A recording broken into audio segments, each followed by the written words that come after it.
Ya, pada malam hari ini kami persilakan Pak. Ya, terima kasih kepada moderator.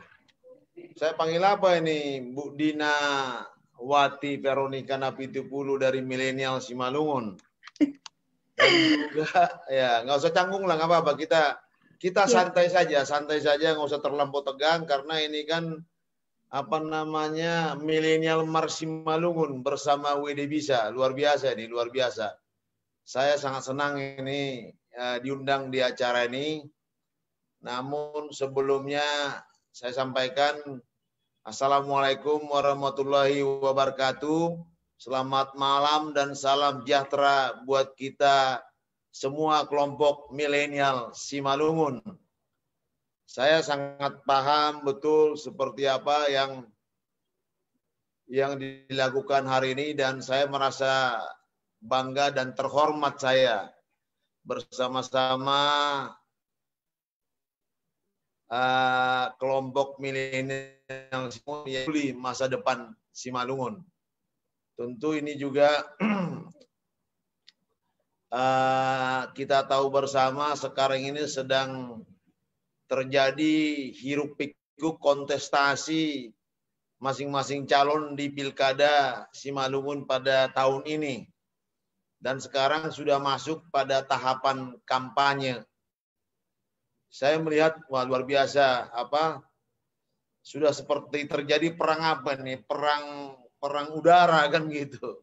Perang udara wajar saya pikir itu bagaimana masing-masing calon menjual dia punya apakah itu program ataupun apapun itu. Malah justru yang lebih seru tim suksesnya, calonnya biasa-biasa saja kan gitu. Tapi pada malam hari ini saya diberikan panggung untuk bisa menyampaikan seperti apa Simalungun ke depan dalam perspektif milenial Simalungun. Dalam perspektif milenial Simalungun karena bagaimanapun Simalungun ke depan adalah di tangan kelompok kaum milenial yang sekarang ini bersama-sama dengan saya. Jadi sudah masuk ini kalau nggak salah minggu ketiga tahapan kampanye sampai nanti akhir bulan ini. Saya juga menaruh perhatian, menaruh harapan supaya kelompok milenial selalu berpikir rasional untuk menetapkan siapa yang layak dan pantas untuk menjadi pemimpin Simalungun ke depan 4 tahun ke depan. Tentu ini juga malam ini salah satu proses untuk menetapkan hal tersebut. Jadi ketika nanti saya paparkan sedikit gambaran tentang konsep saya khususnya Simalungun ke depan dalam perspektif milenial. Saya mulai saja.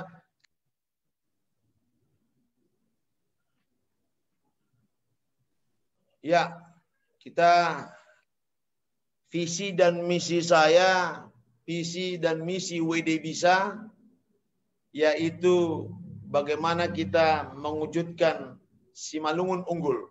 Simalungun unggul, ini yang saya coba memaparkan, tapi tidak semua, hanya saya coba ambil penggalannya yang ada kaitannya dengan milenial Simalungun. Kalau berbicara milenial, disebutkan kok pusat belanja langganan saya sudah tidak ada lagi. Nah, kenapa kok tidak ada lagi tempat perbelanjaan? Ini perkembangan teknologi kan gitu. Tolong panggilkan taksi keluar jalan dong kan gitu. Panggilkan taksi keluar. Masih seperti itu dulu kan itu. Masih seperti itu dulu.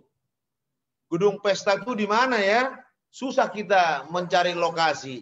Caranya seperti apa untuk mendapatkan ke sana? Kemudian kita juga dulu itu coba kamu beli keluar dululah makanan kan gitu. Kemudian bagaimana pemerintah bisa dengar pendapat saya ya? Itu yang dulu kita coba rasakan, nggak bahkan mungkin 3 tahun, 4 tahun yang lalu. Nah, kemudian sekarang beli barang makanan pesan melalui online. Ada di sana yang namanya Bukalapak, ada yang namanya Tokopedia, ada yang namanya Shopee, semua sudah serba online. Tidak perlu lagi kita ke toko, tidak perlu lagi kita ke Carrefour, semua ada di online. Kemudian zaman now sih pakai taksi online atau online saja. Dengan kita punya gadget, kita bisa hadirkan taksi, kita bisa hadirkan Gojek, yang notabene juga semua serba online. Kemudian, ya, di sini generasi, karena kita berbicara mengenai tim Haruan Bolon Milenial Simalungun, Milenial Mars Simalungun bersama WD Bisa. Ini juga bisa berbeda pendapat kelahirannya tahun 90-an hingga 2010-an, lahir di dunia teknologi digital, generasi paling berpendidikan. Kita ini milenial kan suka narsis, kayak aja turun ke kampung kena gurih sendiri pun, Pak, tolong kong kita selfie katanya. Aku mau pengen selfie-selfian. Nah, ini kan anak-anak muda sekarang, kalau orang milenial, wah selfie-selfian dia. Wah, kita bagaimanapun itu harus kita ikuti. Kemudian senang menolong, senang bermasyarakat, sangat memperhatikan lapangan kerjaan, ketimpangan kayak miskin, kemudian pelestarian, juga milenial itu khasnya itu juga saya sebutkan di sini jiwa entrepreneurship. Ya betul, memang rata-rata mereka memulai bisnis di 27 tahun. Oh hebat, luar biasa nih kelompok milenial, kaum milenial ini. Kemudian merasa sebagai global citizen, memang less patriotik. Ya memang ini pas atau tidak pas ya, ini pendapat dari yang saya kutip ya. Kemudian juga sangat Bhinneka Tunggal Ika, sangat progresif, sangat percaya diri, dan juga berorientasi pada hasil ataupun praktikal. Kita lanjut. Kita pada populasi 272 juta, kemudian mobil PON, yang punya mobil PON itu 338 juta penduduk Indonesia ini. Kenapa sampai melebihi daripada jumlah penduduk? Ada yang 2, ada yang 3. Itu sudah pasti. Hampir rata-rata.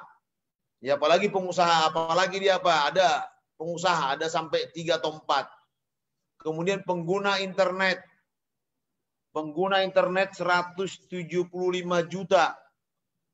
Kemudian aktif di sosial medsos 160 juta. Ini saya pikir ini menjadi peluang.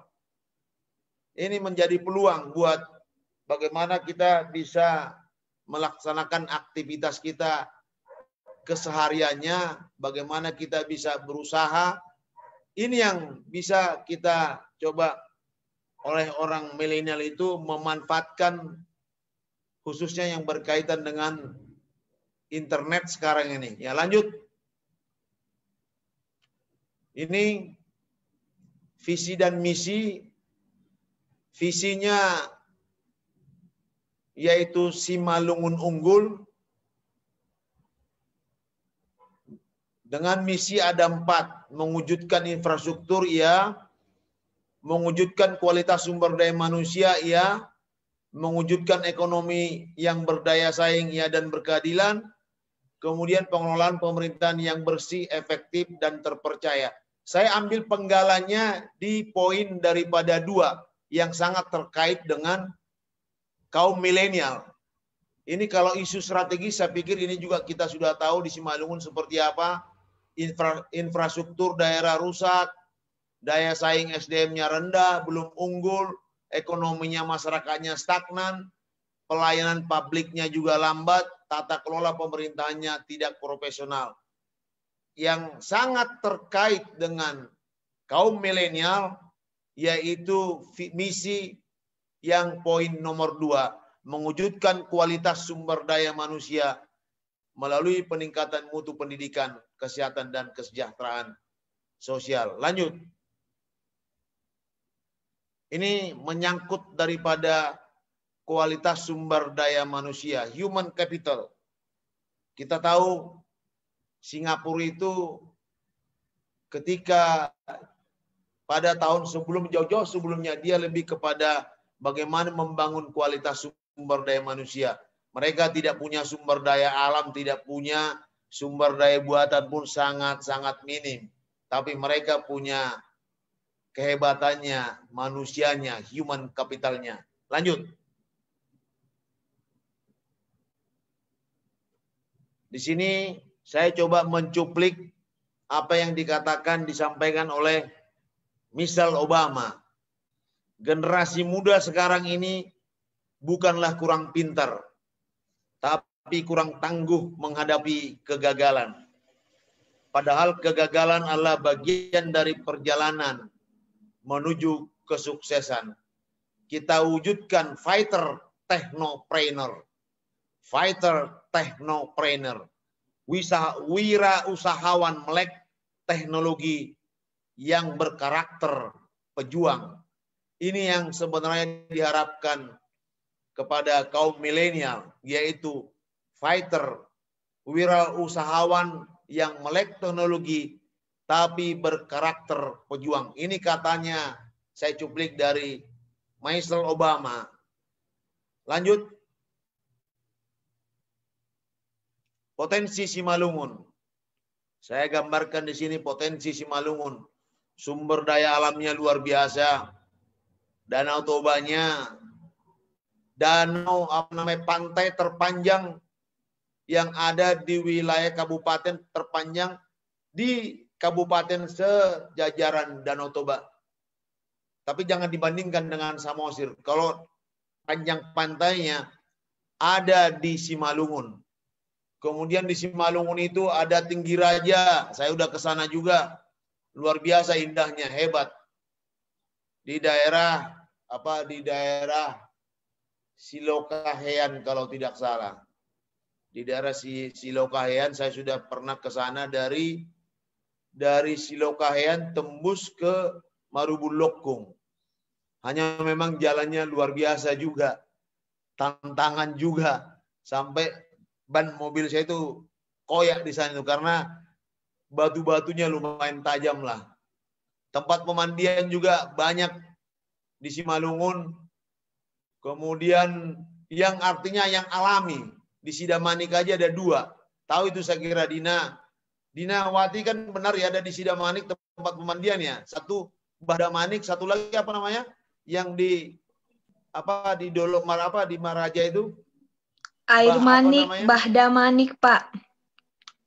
Iya, ada 2 kan gitu. Sumber daya buatannya juga pertanian. Mayoritas Simalungun penduduknya belum. Sebelumnya jangan dulu. Mayoritas penduduknya adalah petani. Perkebunan iya, ada perkebunan rakyat, ada perkebunan pemerintah. Perikanan ada perikanan danau, ada perikanan darat. Peternakan juga seperti itu. Harapan kita memiliki daya saing. Kalau yang daya saing sumber daya alam, tourism. Harusnya tourism itu akan jauh lebih hebat Simalungun daripada yang lain, daerah yang lain. Kaya budaya, betul. Budaya bendawi maupun non-bendawi. Bendawi itu seperti rumah bolon ada.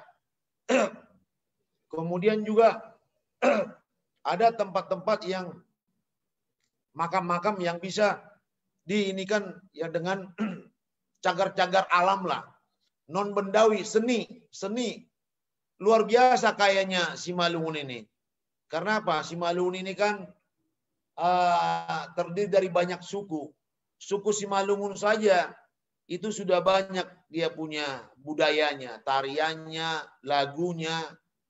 Kemudian yang pakai seruling itu? Ada itu yang saya pikir ini layak jual. Kemudian jumlah penduduk yang besar, jumlah penduduknya 1, sekian juta, hampir 1,2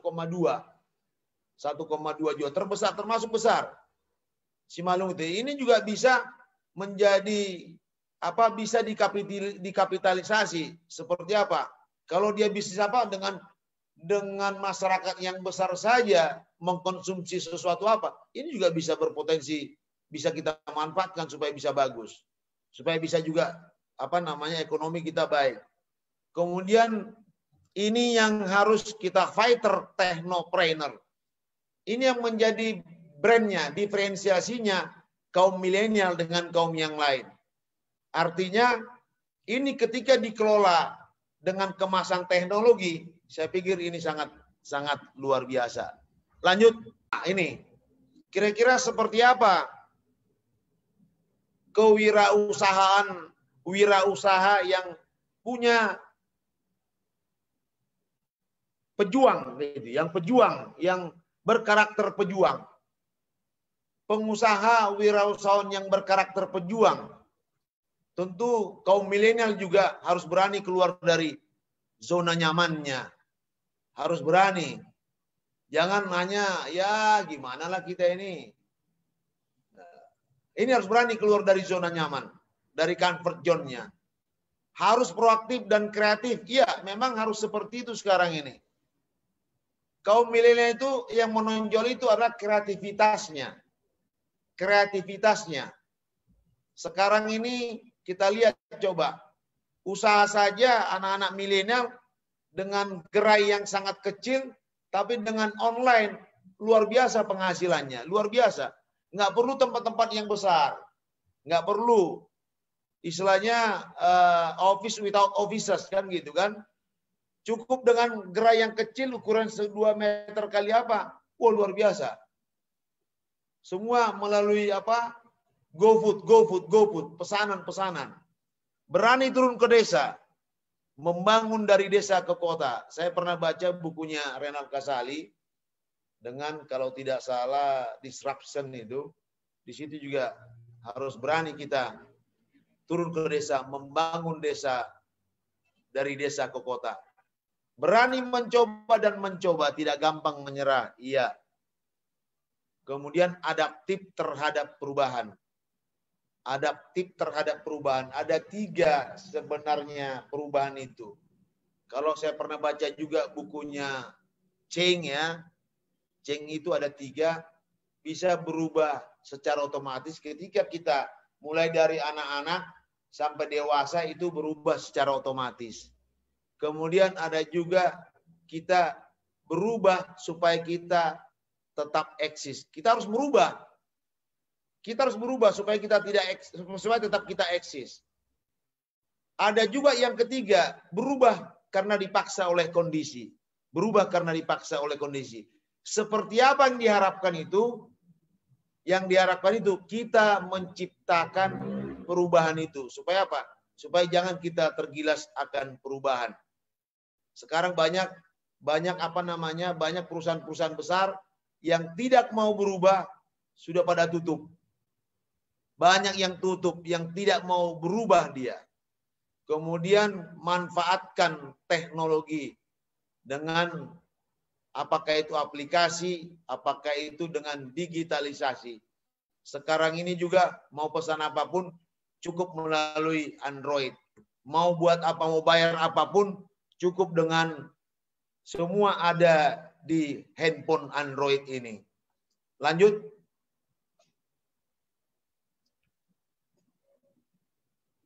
Kira-kira apa ini perannya Pemkab Simalungun? Artinya ketika saya nanti dipercayai oleh masyarakat Simalungun menjadi Parhobas Simalungun, menjadi Parhobasnya masyarakat, apa yang bisa saya lakukan untuk kaum milenial Simalungun ini? Yang pertama, berikan panggung untuk menyalurkan kreativitas mereka dengan melibatkan di acara-acara Pemkab Simalungun. Katakanlah kalau ada acara tamu, ya silakan dimanfaatkan. Ada tim budaya yang diinikan oleh milenial, manfaatkan itu. Jangan orang lain, manfaatkan mereka supaya tersalur kreativitasnya dan bahkan bisa berkembang, maju berkembang dengan cepat. Kemudian berdayakan organisasi mereka dengan optimal.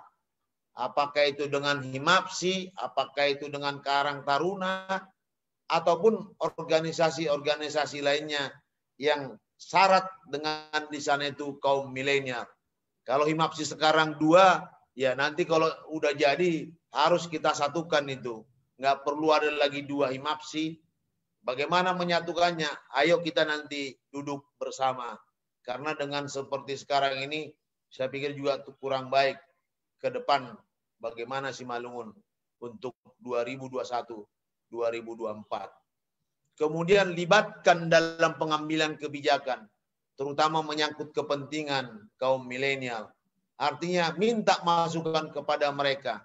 Seperti apa supaya milenial Simalungun ini semakin eksis, semakin dipandang dan bisa berkembang besar, bisa ambil bagian di dalam di kancah, apakah itu di perpolitikan ataupun di tempat bisnis-bisnis lainnya. Kemudian dukung dan berdayakan usaha yang dikelola oleh mereka, khususnya memajukan ekonomi Simalungun. Jangan dimatikan, berikan. Kalau memang ada dananya untuk itu, apakah itu berupa bantuan sosial ataupun dana apa, silakan manfaatkan, silakan berikan. Karena apa? Disinilah panggung mereka untuk memulai, kalau memang itu bidang usaha, dari sinilah mulai bergerak, berkembang.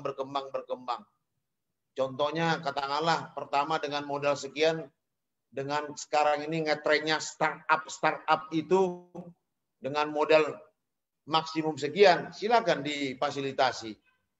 Kemudian buatkan kebijakan yang berpihak khusus bagi mereka yang mau memajukan pertanian di desa. Karena apa? Masyarakat Simalungun mayoritas itu berprofesi sebagai petani.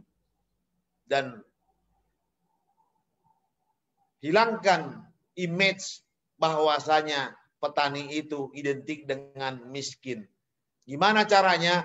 Marilah kita sama-sama jangan merasa rendah, jangan setelah udah sarjana dia kembali ke desa berusaha bertani, tapi tentu dengan teknologi yang ada. Saya yakin pasti Simalungun maju ke depan. Kemarin saya ke Purbadolok, saya agak prihatin kira-kira 2 minggu yang lalu, di mana di sana saya diajak ke ladang kubis, kol. Saya tanya, loh kok dibiarkan begini, kok tidak dipanen? Apa kata masyarakat? Pada Manik, bagaimana mau saya panen? Harga kubis pun saya jual ini. Tidak bisa menutupi harga mulai dari tanam sampai panen. Ya sudah, saya biarkan saja seperti ini. Kasihan, saya tanya masyarakatnya. Loh terus Pemdanya seperti apa? Apa tidak empati, tidak memberikan solusi? Kan Pemkab itu, Bupati itu kan bapaknya masyarakat. Ketika ada masalah seperti ini, apa perannya pemerintah untuk bisa artinya memberikan keringanan kepada masyarakat sehingga tidak menjadi rugi yang besar, tidak menjadi paling tidak adalah sesuatu yang bisa diharapkan. Tapi mereka menyampaikan kami tidak pernah dikunjungin. Saya pikir, wah, ini antara pemerintahan dengan masyarakat seolah-olah tidak ada kaitannya. Saya pikir ini sangat prihatin kita, sangat prihatin. Saya tahu bahwasanya kayak seperti di tingkat nasional ya, Bulog itu adalah penyeimbang harga. Ketika harga gabah masyarakat anjlok, yang kita tahu pemerintah intervensi, dibelikan itu harga gabah itu oleh Bulog dengan harga pasar, kemudian disimpan oleh Bulog, disimpan ketika harganya sudah standar, sudah bagus, dia lempar ke pasar.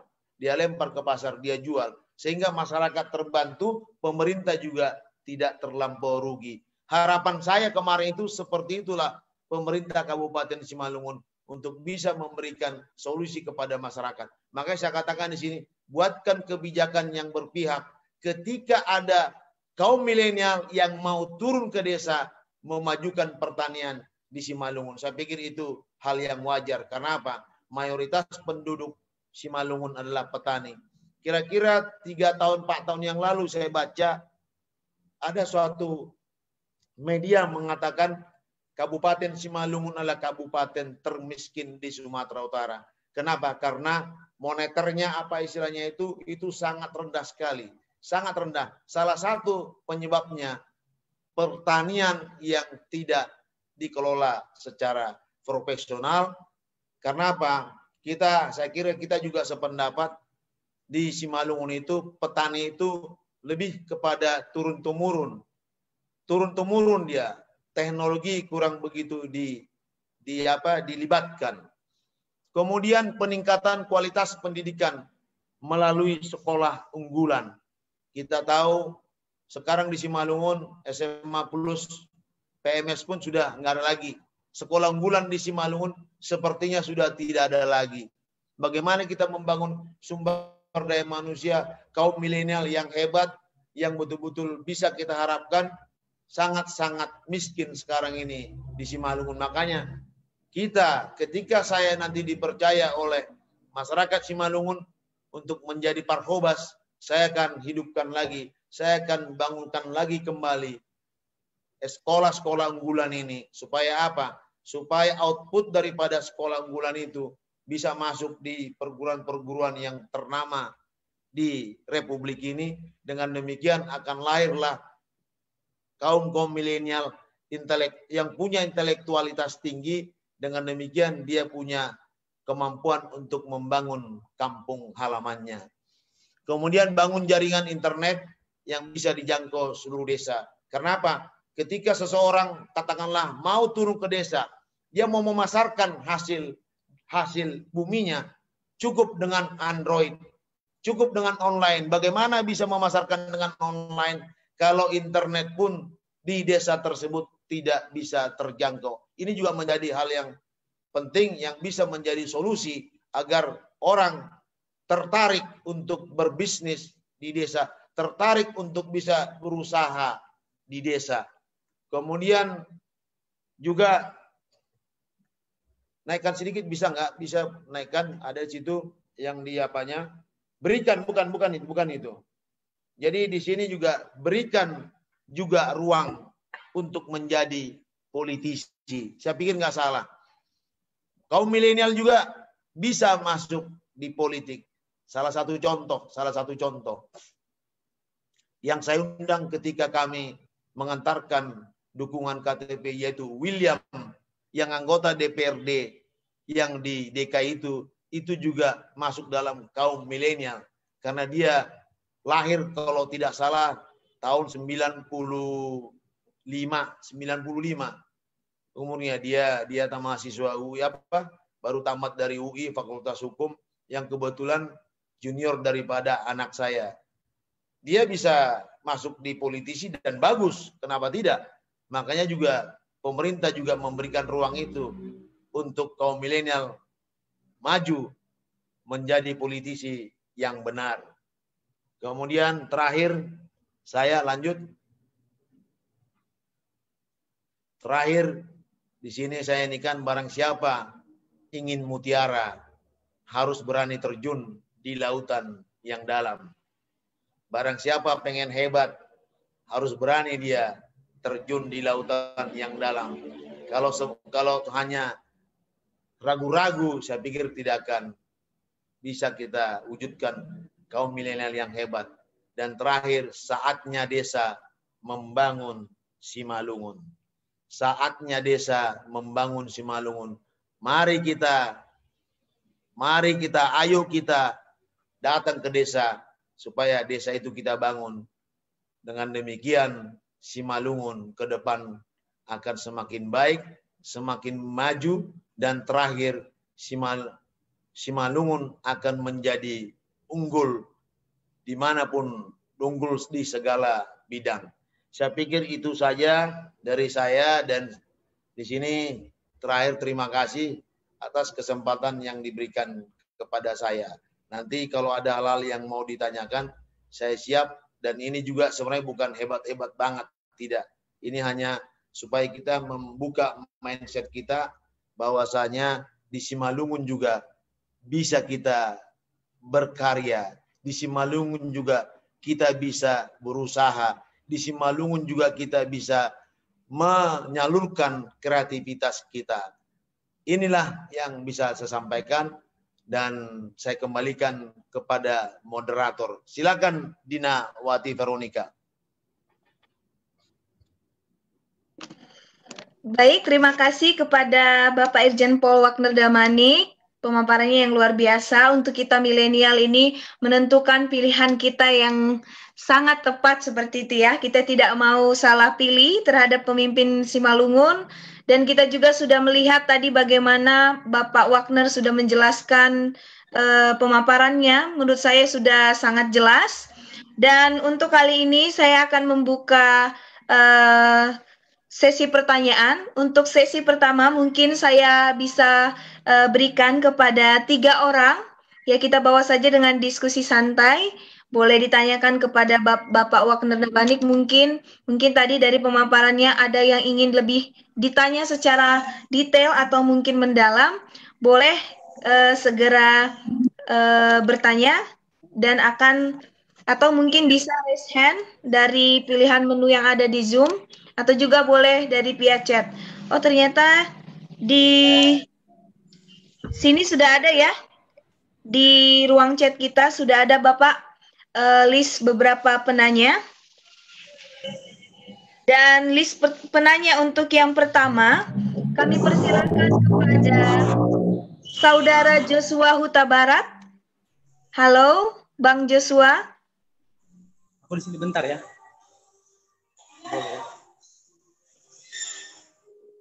Halo, selamat malam Bang Joshua Huta Barat.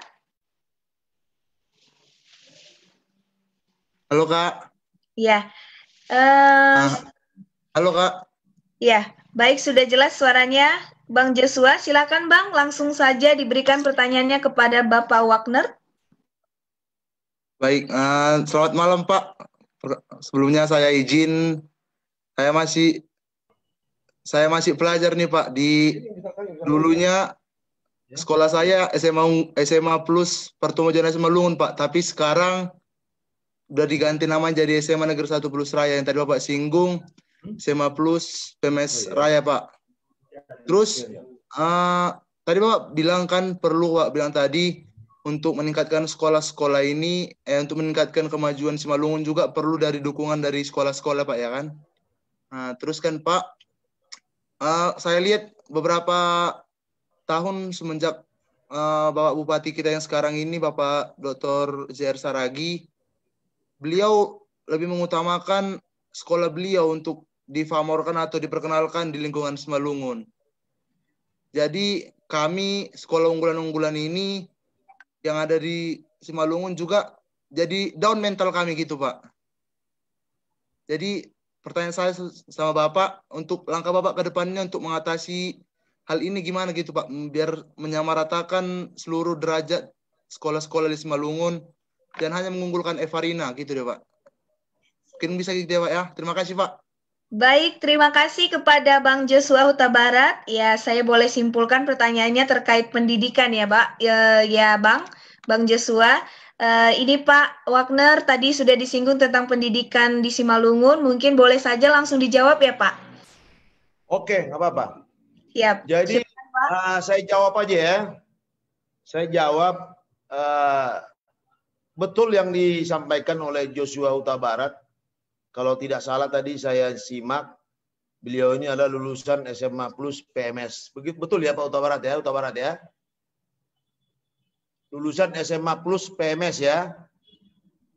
Siap Pak, masih siswa tapi tingkat akhir Pak.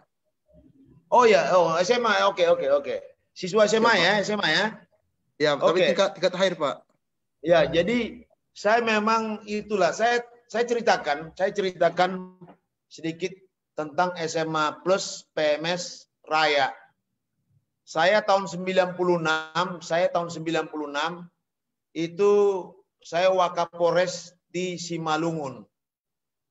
Ketika itu bupatinya almarhum abang saya Jabanten Damanik. Disitulah kalau tidak salah dibentuk berdirinya SMA Plus PMS Raya. Saya pernah tanya ke Jabanten, ke Bupati. Saya Wakapolres yang selalu berdampingan selaku Muspida kan, saya mewakili Kapolres saya. Saya bilang, Bang, hebat juga Abang bisa bentuk SMA Plus ini ya, SMA Plus PMS. Terus apa jawaban dia waktu itu? Gini Ner katanya, saya hanya nekat saja saya dirikan SMA Plus PMS ini. Jangan sampai kita kalah dengan kabupaten sebelah. Yang notabene waktu itu ada SMA Matauli Sibolga, ada SMA Plus Soposurung. Dengan memodalkan nekat almarhum Jabanten Damanik, dia buka lah itu SMA Plus PMS. Setahu saya yang SMP lulusan SMP yang bagus di Simalungun ditampunglah di SMA Plus Raya. Kalau tidak salah waktu itu belum bayar, dibiayai. Kemudian ketika banyak tamu datang ke Simalungun, waktu itu kantor bupati masih di Siantar, tapi dibawalah oleh almarhum Jabanten Damanik tamu itu berkunjung ke SMA Plus dengan tujuan supaya mereka memberikan bantuan ke SMA Plus itu. Sampai sebegitu hebatnya seorang bupati untuk memajukan SDM, dia harus mengemis kepada orang-orang yang berkunjung ke Simalungun. Saya lihat waktu itu bagus sekali. Dulu pengelolanya Salmon Sinaga. Alumni dari situ hampir rata-rata masuk di perguruan tinggi negeri yang berkualitas. Setelah itu waktu berjalan terus, akhir-akhir ini saya dengar sudah sepertinya lebih kepada bisnis, benefit yang didapatkan. Malah putra-putra Simalungun justru tidak ada, relatif sedikit. Malah banyak dari luar dengan membayar sekian juta per bulan.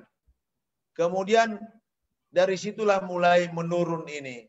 Ditambah bahwasanya SMA sudah diambil alih oleh pengelolaannya, oleh provinsi. Disitulah mulai sudah tidak terdengar lagi SMA Plus PMS Raya. Untuk mengimbangi itu, kami beberapa orang yang peduli pendidikan dari Jakarta membangun yayasan peduli pendidikan Marsiurupan. Supaya apa? Supaya juga bisa mengimbangi daripada SMA yang ada di kabupaten sebelah.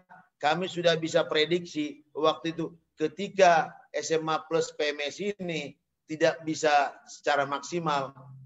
Harapan kami, makanya kami sudah membentuk Yayasan Peduli Pendidikan Marsiurupan, sekalipun hanya memberikan bimbel gratis, anak kelas 3 SMA sudah pada tahun ke-6 sekarang ini. Ya puji Tuhan, mereka sudah pada sekarang ini sudah ada yang kerja, sudah masuk di perguruan tinggi negeri, termasuk itu yang moderator sekarang ini, kalau nggak salah ya Dina ya, dari SMA negeri. Betul Pak. Dari Matondang, luar biasa nih Dina ini, termasuk alumni dari Yayasan Peduli Pendidikan Marsiurupan yang bisa hebat di bumi Parahyangan, Bandung, di Universitas Pendidikan. Saya pikir ini kami yakin masih banyak hebat orang-orang hebat milenial Simalungun.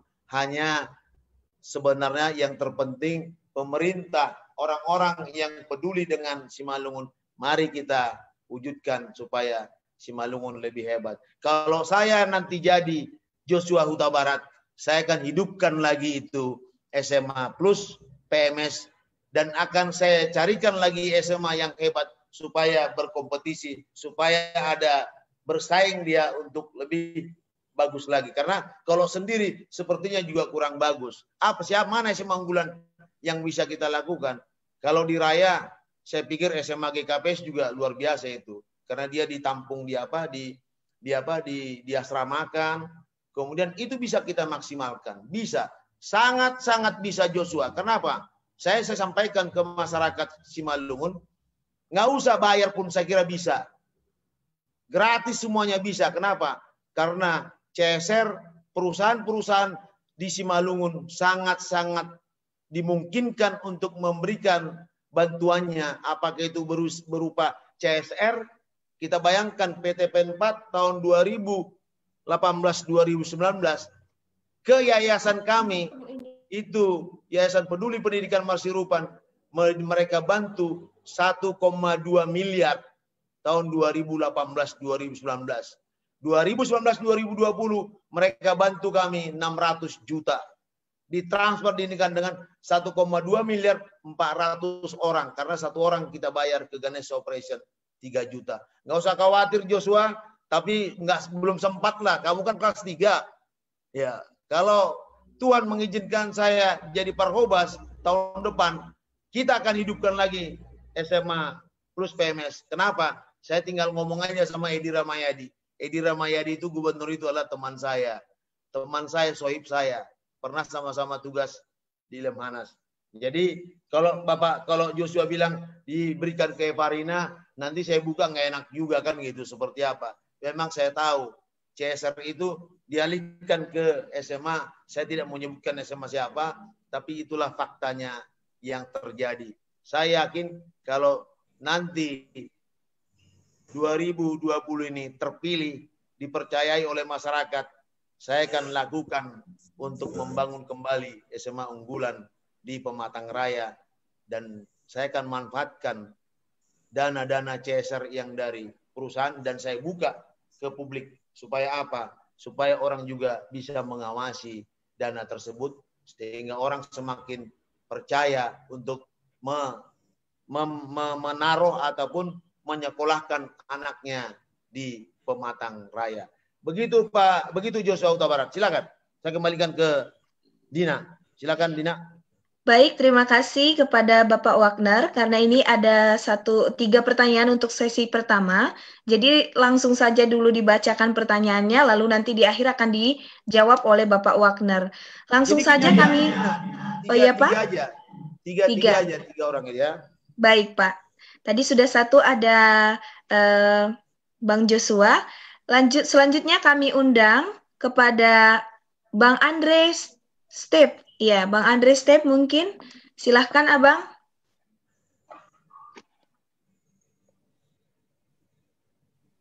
Ya, selamat malam Bang Andre.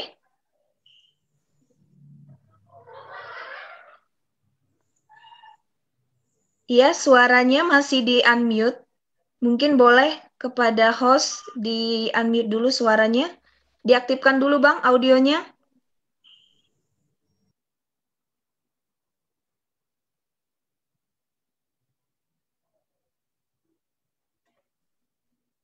Iya. Silakan diaktifkan suaranya Bang Andre. Udah, cek. Halo.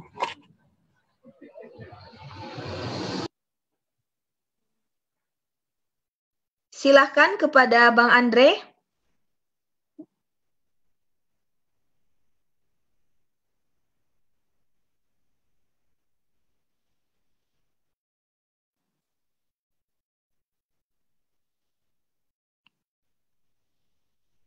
Mungkin audionya bisa diaktifkan dulu ya Bang, soalnya itu masih di-mute, masih dibisukan.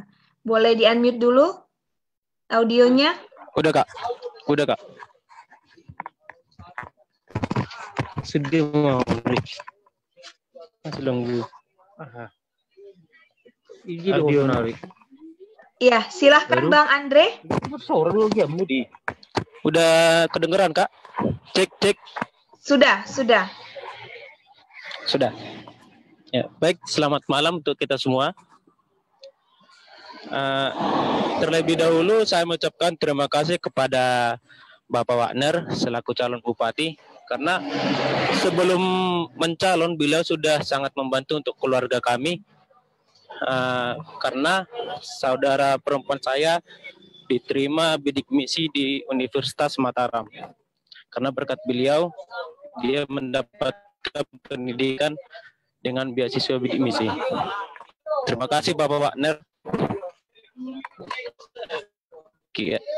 Ya baik, ini yang saya ingin tanyakan adalah bidang pertanian. Seperti yang Bapak bilang memang benar. 6 bulan terakhir ini harga kubis di wilayah Sumatera Utara memang tidak stabil. Bahkan kalau misalnya kita panen, kita yang rugi. Kenapa? Karena harga jual untuk didagangkan gitu tidak laku. Jadi bagaimana harapan kelak nantinya pemerintah untuk menanggapi hal tersebut? Nah, dan seperti Bapak bilang, untuk mayoritas Kabupaten Simalungun ini adalah petani. Dulu yang terkenal itu jeruk di wilayah Jawa itu jeruk beras tagi. Tapi sekarang 60% saya yakini jeruk yang ada di sekitar Pulau Jawa itu adalah dari Kabupaten Simalungun. Karena di beberapa daerah di Kabupaten Karo itu sudah tidak bereproduksi lagi atau sudah tidak efektif lagi untuk menghasilkan buah gitu. Jadi bagaimana cara Bapak untuk meningkatkan kualitas pertanian di Simalungun ini? Nah, kita ketahui kualitas untuk pertanian Kabupaten Simalungun sama Kabupaten Karo itu berbeda. Itu lebih bagus kualitas pertanian dari Karo. Nah, jadi reproduksi kita, harga jual kita di pasar dari Kabupaten Simalungun ini sangat rendah sehingga untuk daya saing untuk keluar dari hasil bumi pertanian ini itu sangat tidak memungkinkan gitu loh. Dan juga banyak faktor-faktor lain atau alat untuk memacu bagaimana supaya pertanian di Simalungun ini lebih bagus. Saya pernah lihat itu tabu atau jaluk ya bahasa Indonesia ya, atau tabu. Itu saya lihat itu satu buah itu bisa sampai sekitar 35 kilo. Saya bertanya, ini dari mana nanturang bibitnya? Itu bibit dari Taiwan. Kenapa dari negara lain bisa menghasilkan satu labu itu 35 kilo. Sementara kita di sini, itu baru dalam seumur hidup saya 26 tahun, baru kali itu saya melihat tabu seberat 35 kilogram. Kenapa kita tidak bisa meniru seperti dari negara lain? Negara Taiwan itu kecil, tapi sebagian besar pertanian mereka maju. Nah, jadi itu salah satu faktor. Saya ingin bertanya bagaimana peran pemerintah untuk memajukan pertanian dan mempunyai daya saing yang lebih. Itu. Baik, terima kasih kepada Bang Andre. Silahkan dibisukan kembali audionya, Bang. Selanjutnya kami persilahkan kepada Bang Beni Garingging, Ketua Purna Paskibraka Indonesia Kabupaten Simalungun. Silahkan, Bang Beni, selamat malam. Ya, selamat malam Dina. Silahkan Bang. Ya, Dina apa kabar? Ini Dina selaku Ketua YPPM ya. Selamat ya Dina, sudah menjabat. Saya senang sekali mendengar kabar seperti itu. Dan tadi Joshua Huta Barat merupakan siswa PMS. Joshua, saya di sini juga menyampaikan maaf kepada Joshua dan seluruh teman-temannya yang pernah ikut seleksi Paskibraka tahun 2020. Kalian tidak dapat bergabung karena adanya pandemi ya. Jadi seluruh Indonesia sudah merasakan hal yang sama, tidak hanya di Simalungun. Tapi dukanya di Simalungun, pelaksanaan pengibaran bendera pada tahun 2020 kemarin adalah dilaksanakan oleh Purna IPDN. Itu seharusnya dilaksanakan oleh Purna Paskibraka tahun 2019 sesuai dengan arahan dari Menteri Pendidikan, Menteri Menpora juga, dan juga sudah ada surat dari Gubernur. Tapi kita tidak tahu apakah pemerintahan yang ada sekarang ini adalah pemerintahan yang suka-suka, sesuka hatinya saja, tidak menuruti perintah yang sudah ada. Jadi saya tidak tahu. Kalau saya pribadi sebenarnya ingin mensomasi beliau ini, ya, karena sudah melanggar aturan, ya. yang melakukan pengibaran itu seharusnya di tanggal 17 Agustus adalah seorang paskibraka ataupun purna paskibraka sesuai dengan arahan. Tapi kenapa tahun ini 2020 IPDN? Itu menjadi pertanyaan. Apakah karena beliau kurang kurang memiliki komunikasi dengan saya yang baik, bukan sayanya, ya kita nggak tahu. Kita lihat saja nanti. Semoga Simalungun punya jalan yang bagus, bukan jalan rusak. Nah, selamat malam juga untuk Tulang Wagner Damanik. Di sini saya sebenarnya ingin menyampaikan kepada Tulang, kalau calon-calon ya keseluruhan, termasuk Tulang juga kan mengangkat sebuah tagline Gerbang Simalungun, gerakan membangun Simalungun. Yang lain ada yang mau bilang mau bagusin jalan rusak, ada segala macam. Nah, di dalamnya itu saya belum, sampai saat ini belum pernah melihat paparan ataupun komitmen atau keberanian dari paslon lain ataupun mungkin dari Tulang. Nah, yang menjadi harapan saya, apakah Tulang berani untuk menjadikan sebuah target, sebuah kerja keras nantinya untuk melakukan transparansi anggaran di Kabupaten Simalungun yang aplikasinya bisa diakses oleh siapa saja. Ya, itu harapannya. Kalau mungkin Tulang berani, kami pun milenial akan berani menyuarakan ini. Ya, karena kita tahu nggak usah muluk-muluk lah. NPWP sebenarnya. Nomor piro, wani piro. Biasanya begitu. Tapi pada dasarnya ya, yang perlu kita ketahui keberanian kita untuk merubah itu semua, mencuci otak masyarakat ini supaya tidak NPWP. Kedua, yang paling utama adalah berani membuka. Kalau kita sudah berani membuka transparansi anggaran, mungkin masyarakat akan melihat ya bahwa sosok yang akan kita jadikan ini adalah sosok yang berani. Tidak hanya sekadar punya visi misi yang biasa-biasa saja, tapi yang luar biasa. Harapan saya begitu. Apakah Tulang berani mulai menggagaskan atau mulai menjadikan visi misi transparansi anggaran di Simalungun? Itu saja yang bisa saya sampaikan malam hari ini. Terima kasih buat Dina, terima kasih buat Tulang, dan terima kasih buat kita semua. Horas pada Wani Hitaganupan. Horas, terima kasih kepada Bang Beni karena sudah ada totalnya 3 pertanyaan. Tadi sudah dijawab oleh Bapak Wagner Damanik. Langsung saja 2 pertanyaan terakhir tadi yang sudah diberikan oleh Bang Andre dan juga Bang Beni. Bisa langsung dijawab Bapak Wagner? Ya Pak, tadi dari Bang Andre terkait dengan pertanian Simalungun, dan Bang Beni tadi tentang transparansi anggaran. Silakan Bapak. Ya, terima kasih moderator yang memberikan kesempatan yang kedua ini, memberikan jawaban kepada Saudara Andri Stevi, yaitu tadi sudah menyampaikan apresiasi dia terhadap YPPM. Terima kasih ya. Artinya sama-samanya kita ini. Kita sama-sama membangun sumber daya manusia Simalungun supaya hebat, supaya unggul. Kemudian harga kubis yang memang tidak stabil, bahkan harga jualnya tidak laku. Bagaimana mengatasinya? Sebenarnya begini, Andre, ketika saya berkunjung kemarin ke Purbadolok, saya coba tanya beberapa orang di sana, sebenarnya pemerintah Kabupaten Simalungun itu sudah membangun tempat semacam seperti cold storage lah gitu ya, semacam yang bisa menampung hortikultura, tanaman ataupun buah ataupun sayuran atau apapun namanya. Sebenarnya itu mengantisipasi ketika harga anjlok, pemerintah bisa membeli lah. Kalau ataupun tidak membeli, memberikan tempat penampungan sementara. Tempat penampungan sementara untuk apa? Ketika sudah harga itu naik, baru bisa dilempar lagi ke pasar. Tanpa mengurangi kualitas daripada sayur ataupun buah ataupun tanaman hortikultura tersebut.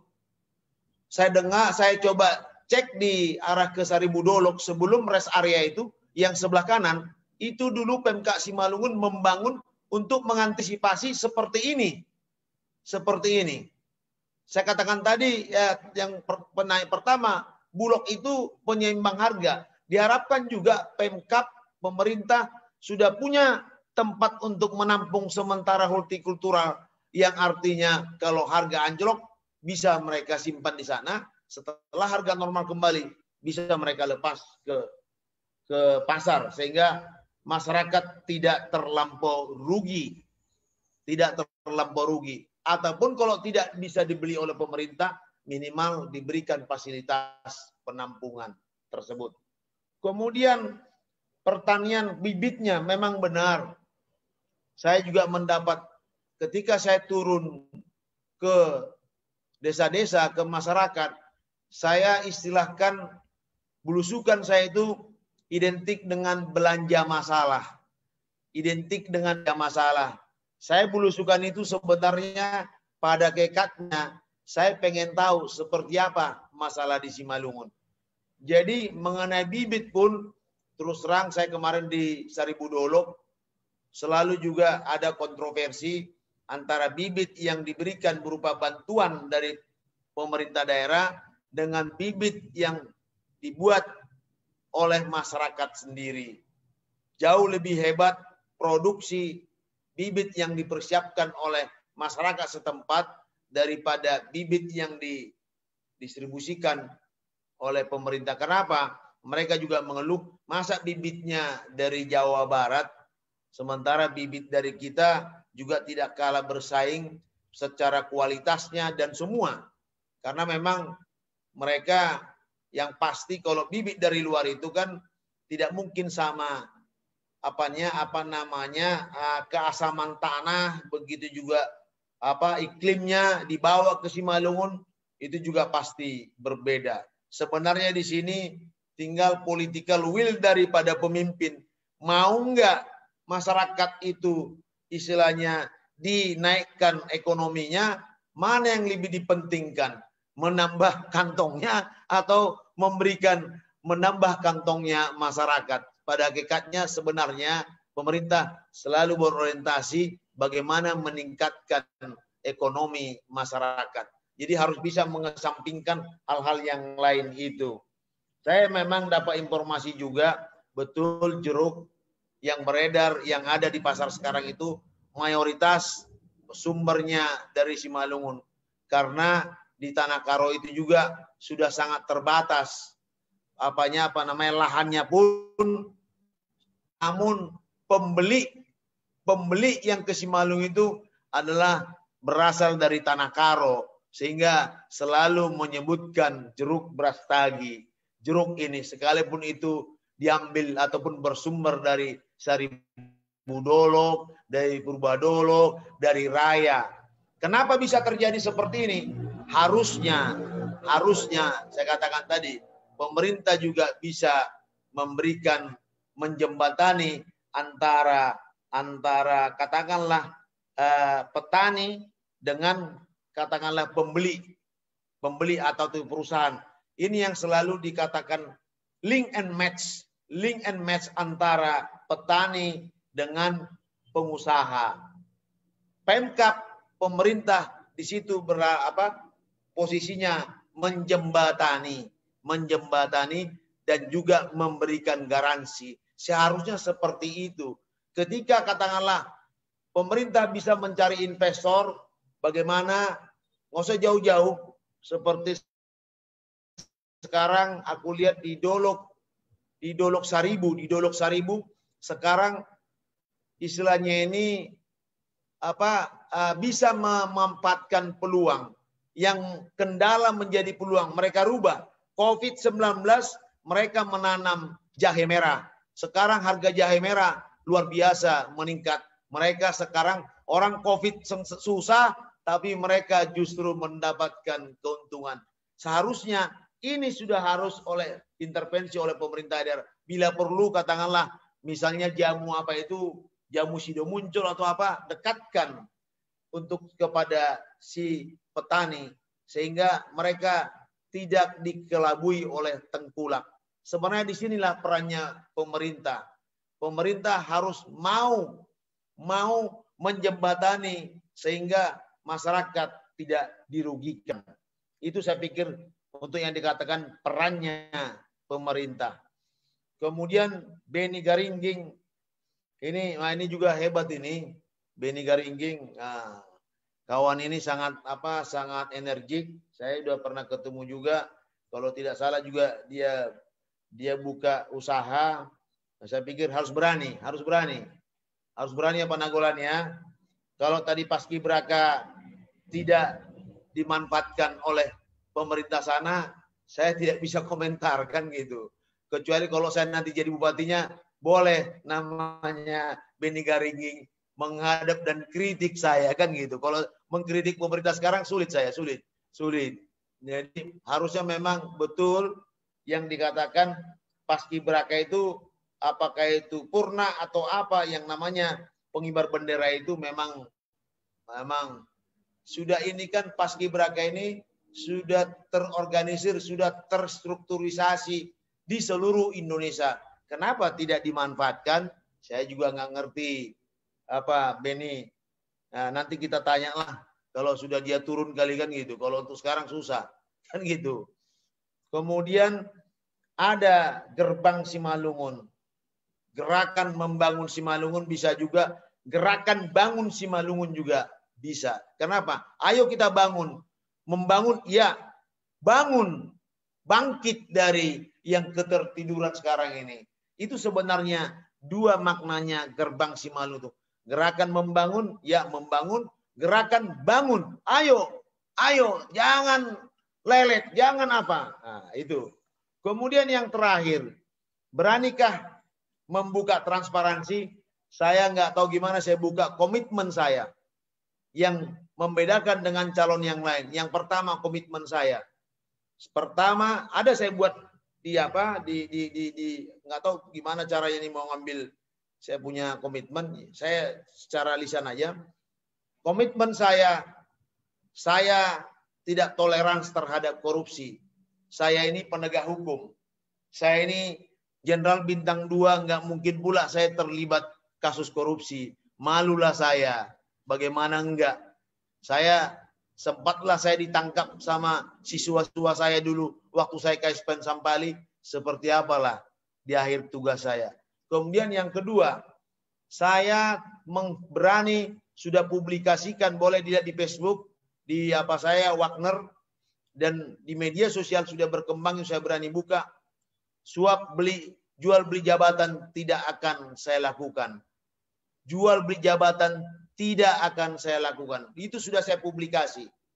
Di situ juga fee proyek pun saya tidak akan terima itu. Karena inilah sumber rusaknya jalan di mana-mana, tidak hanya di Simalungun.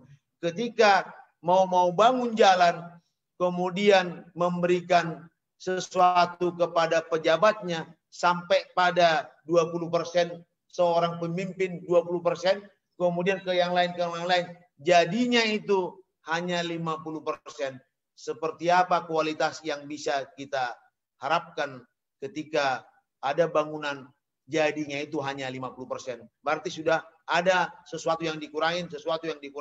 Dan itu sudah saya nyatakan dan sudah saya publikasikan, tidak akan saya lakukan. Kemudian juga transparansi, betul, itu menjadi pertama yang akan saya lakukan. Tata kelola pemerintahan dengan metode, dengan model birokrasi digital. Di sini akan saya buka DPA-nya, daftar pelaksanaan anggaran, mulai dari bupati sampai kepada lurah maupun kepala desa. Itu bisa diakses melalui Android. Saya pikir itu tidak hebat-hebat banget. Karena apa? Itu juga sudah menjadi programnya pemerintah dengan selalu dikumandangkan e-government. Supaya apa? Semua by elektronika. Terbuka dia. Anggaran buka. Nggak ada, bisa. Kemudian bahkan saya juga akan bentuk namanya lapor. Lapor Beni Garingging, lapor itu layanan aplikasi pengaduan online rakyat. Layanan aplikasi pengaduan online rakyat. Ketika Beni Garingging ada masalah, katakanlah nggak usah jauh-jauh seperti kejadian yang ini apa namanya purna yang dipakai dari PDN. Ketika nanti saya duduk ada masalah seperti itu, cukup melalui berkomunikasi kepada pejabat melalui Android, melalui aplikasi. Dan itu kita sudah siapkan aplikasi tersebut. Ketika nanti duduk tinggal mainkan aplikasi sehingga semua masyarakat bisa mengakses, bisa berkomunikasi dengan pimpinannya. Itu transparan, semua serba transparan.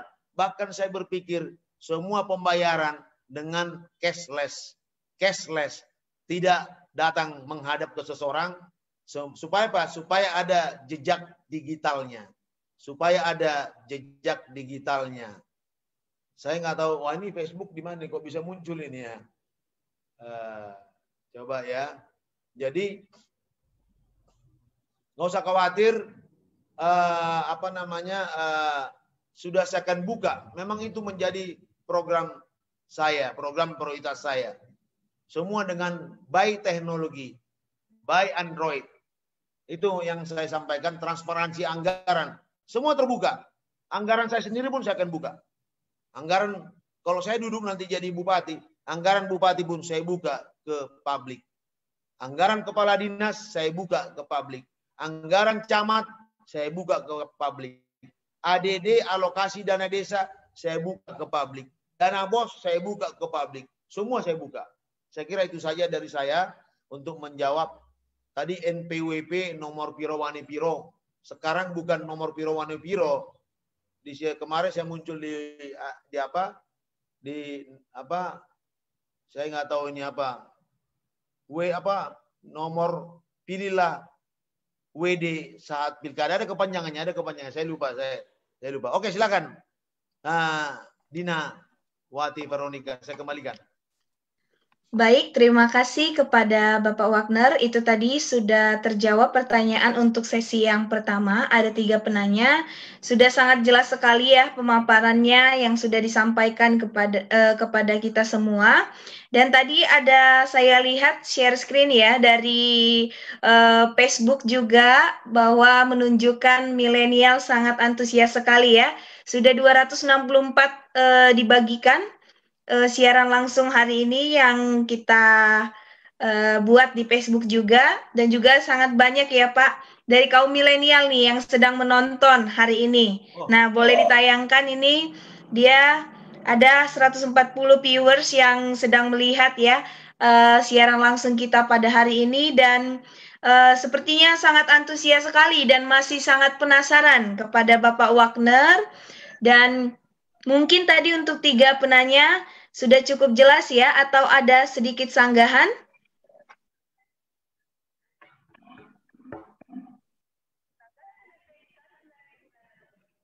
Ya, sepertinya sudah salam oke ya. Sudah jelas semuanya, salam 3 jari. Langsung saja kita masuk ke sesi yang kedua, karena di sini banyak sekali penanya. Langsung saja saya undang untuk Bang Herdi Sinaga. Halo Bang Herdi.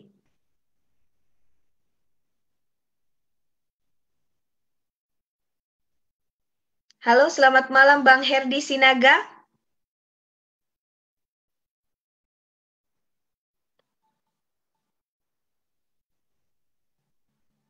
Mungkin ada gangguan jaringan ya. Kita lompat dulu ke nomor selanjutnya supaya mengefektifkan waktu. Kami undang Bang Evander. Halo Bang Evander. Selamat malam Bang.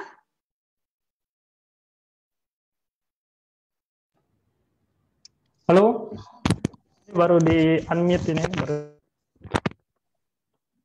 Ya, selamat malam, Dek. Malam. Ya, selamat malam Bang Evander. Silakan Bang. Malam Dina, thank you buat kesempatannya. Sebenarnya banyak banget nih pertanyaan buat Tulang Wagner nih sebenarnya dari setiap sesi. Sebenarnya aku ikut terus karena mulai dari tagline-nya sebenarnya, dari visi misi sebenarnya banyak banget yang mau ditanya gitu. Cuman karena ini berkaitan dengan milenial, mungkin teman-teman milenial juga yang mungkin penasaran gitu. Nanti kedepannya waktu Tulang Wagner terpilih menjadi Bupati Simalungun gitu, berapa banyak sih komposisi milenial yang Tulang pakai menjadi timnya Tulang Wagner gitu, waktu menjadi Bupati Simalungun. Misal menduduki posisi-posisi strategis, misal di bagian PNS, aku nggak tahu aturannya bagaimana, Lang, mungkin nanti Tulang Wagner bisa jelaskan, misal di jabat eselon 1 atau eselon 2, eselon 3, eselon 4 itu bagaimana, atau tim-tim independen lainnya begitu. Karena Pak Jokowi sendiri juga menggunakan dalam memimpin dan menduduki posisi-posisi strategis di negara gitu. Bahkan ada rektor milenial gitu sekarang ini yang sangat viral. Itu satu gitu. Atau kalaupun enggak, ini sekarang Tulang punya tim berapa persen sih komposisi milenialnya gitu. Karena milenial ini kan pemikirannya kan luar biasa gitu. Dan sangat idealis, realistis begitu. Nah, itu mungkin akan membantu Tulang Wagner dan Pak Abidin Saragi di dalam membuat program. Itu pertanyaan pertama. Kemudian yang selanjutnya, Lang, untuk masalah ini, masalah di masalah tagline itu. Aku pernah baca tadi kan Tulang Wagner bicara tentang banyak mengutip atau membaca buku beberapa. Ini aku ada pernah baca mengenai Oswald Sanders. Dia mengatakan bahwa kepemimpinan sejati itu adalah berasal dari orang yang sudah memberikan dirinya pertama sekali itu untuk melayani gitu. Jadi ada suatu tagline terbaru gitu di dalam suatu servant leader kan, ini yang kalau nggak salah servant leader itu sekitar 10 tahunan yang terakhir. Jadi ada tentang pemimpin melayani gitu atau menjadi parhobas. Sekarang ada yang terbaru, Lang, berkaitan dengan pelayan yang memimpin gitu, Lang. Jadi kebalikannya, Lang. Jadi ketika kita memilih pemimpin, bukan lagi mau pemimpin yang mau melayani gitu, bukan. Tetapi seorang yang udah jadi pelayan dulu gitu. Seorang yang menjadi pelayan itu yang kita jadikan pemimpin. Bagaimana kira-kira Tulang mengenai hal tersebut? Atau mungkin Tulang Wagner bisa menunjukkan ketika menjadi seorang pelayan gitu, apa yang sudah pernah dilakukan. Kira-kira 2 pertanyaan itu aja karena terlalu banyak, karena mungkin sangat antusias sekali, ini sampai 14 penanya gitu. Nanti kalau aku borong semua pertanyaan, yang lain nanti nggak kebagian gitu. Oke, itu saja. Dina, thank you. Terima kasih, Lang. Itu pertanyaanku. Baik, terima kasih kepada Bang Epander. Langsung saja saya undang tadi Bang Gustaf Saragi. Halo, selamat malam Bang Gustaf.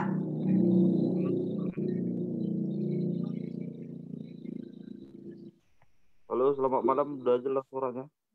Sudah, Bang. Silahkan. Ya, sebelumnya saya perkenalkan diri, saya Gustaf Saragi, asal dari Kecamatan Dolok Masagal, tepatnya di Pokolan Tonga, satu kampung lah sama Robi Saragi. Saya ingin bertanya tentang pendidikan ya, soalnya jelas dalam misinya Tulang Wagner, Simalungun Cerdas. Jadi kami bisa dibilang tadi malam ada diskusi singkat bersama beberapa pengurus Simalungun, cabang Simalungun, tentang bisa dibilang misi-misi para calon bupati yang akan bertarung sebentar lagi. Di situ kami membahas tentang pendidikan. Soalnya pendidikan lah yang paling menarik sebenarnya dibahas dalam misi-misi yang dipaparkan oleh semua calon.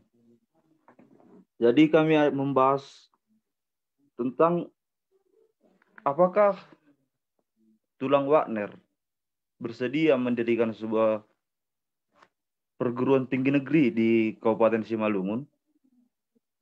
Karena bisa dibilang dengan adanya sebuah perguruan tinggi negeri di Simalungun, itu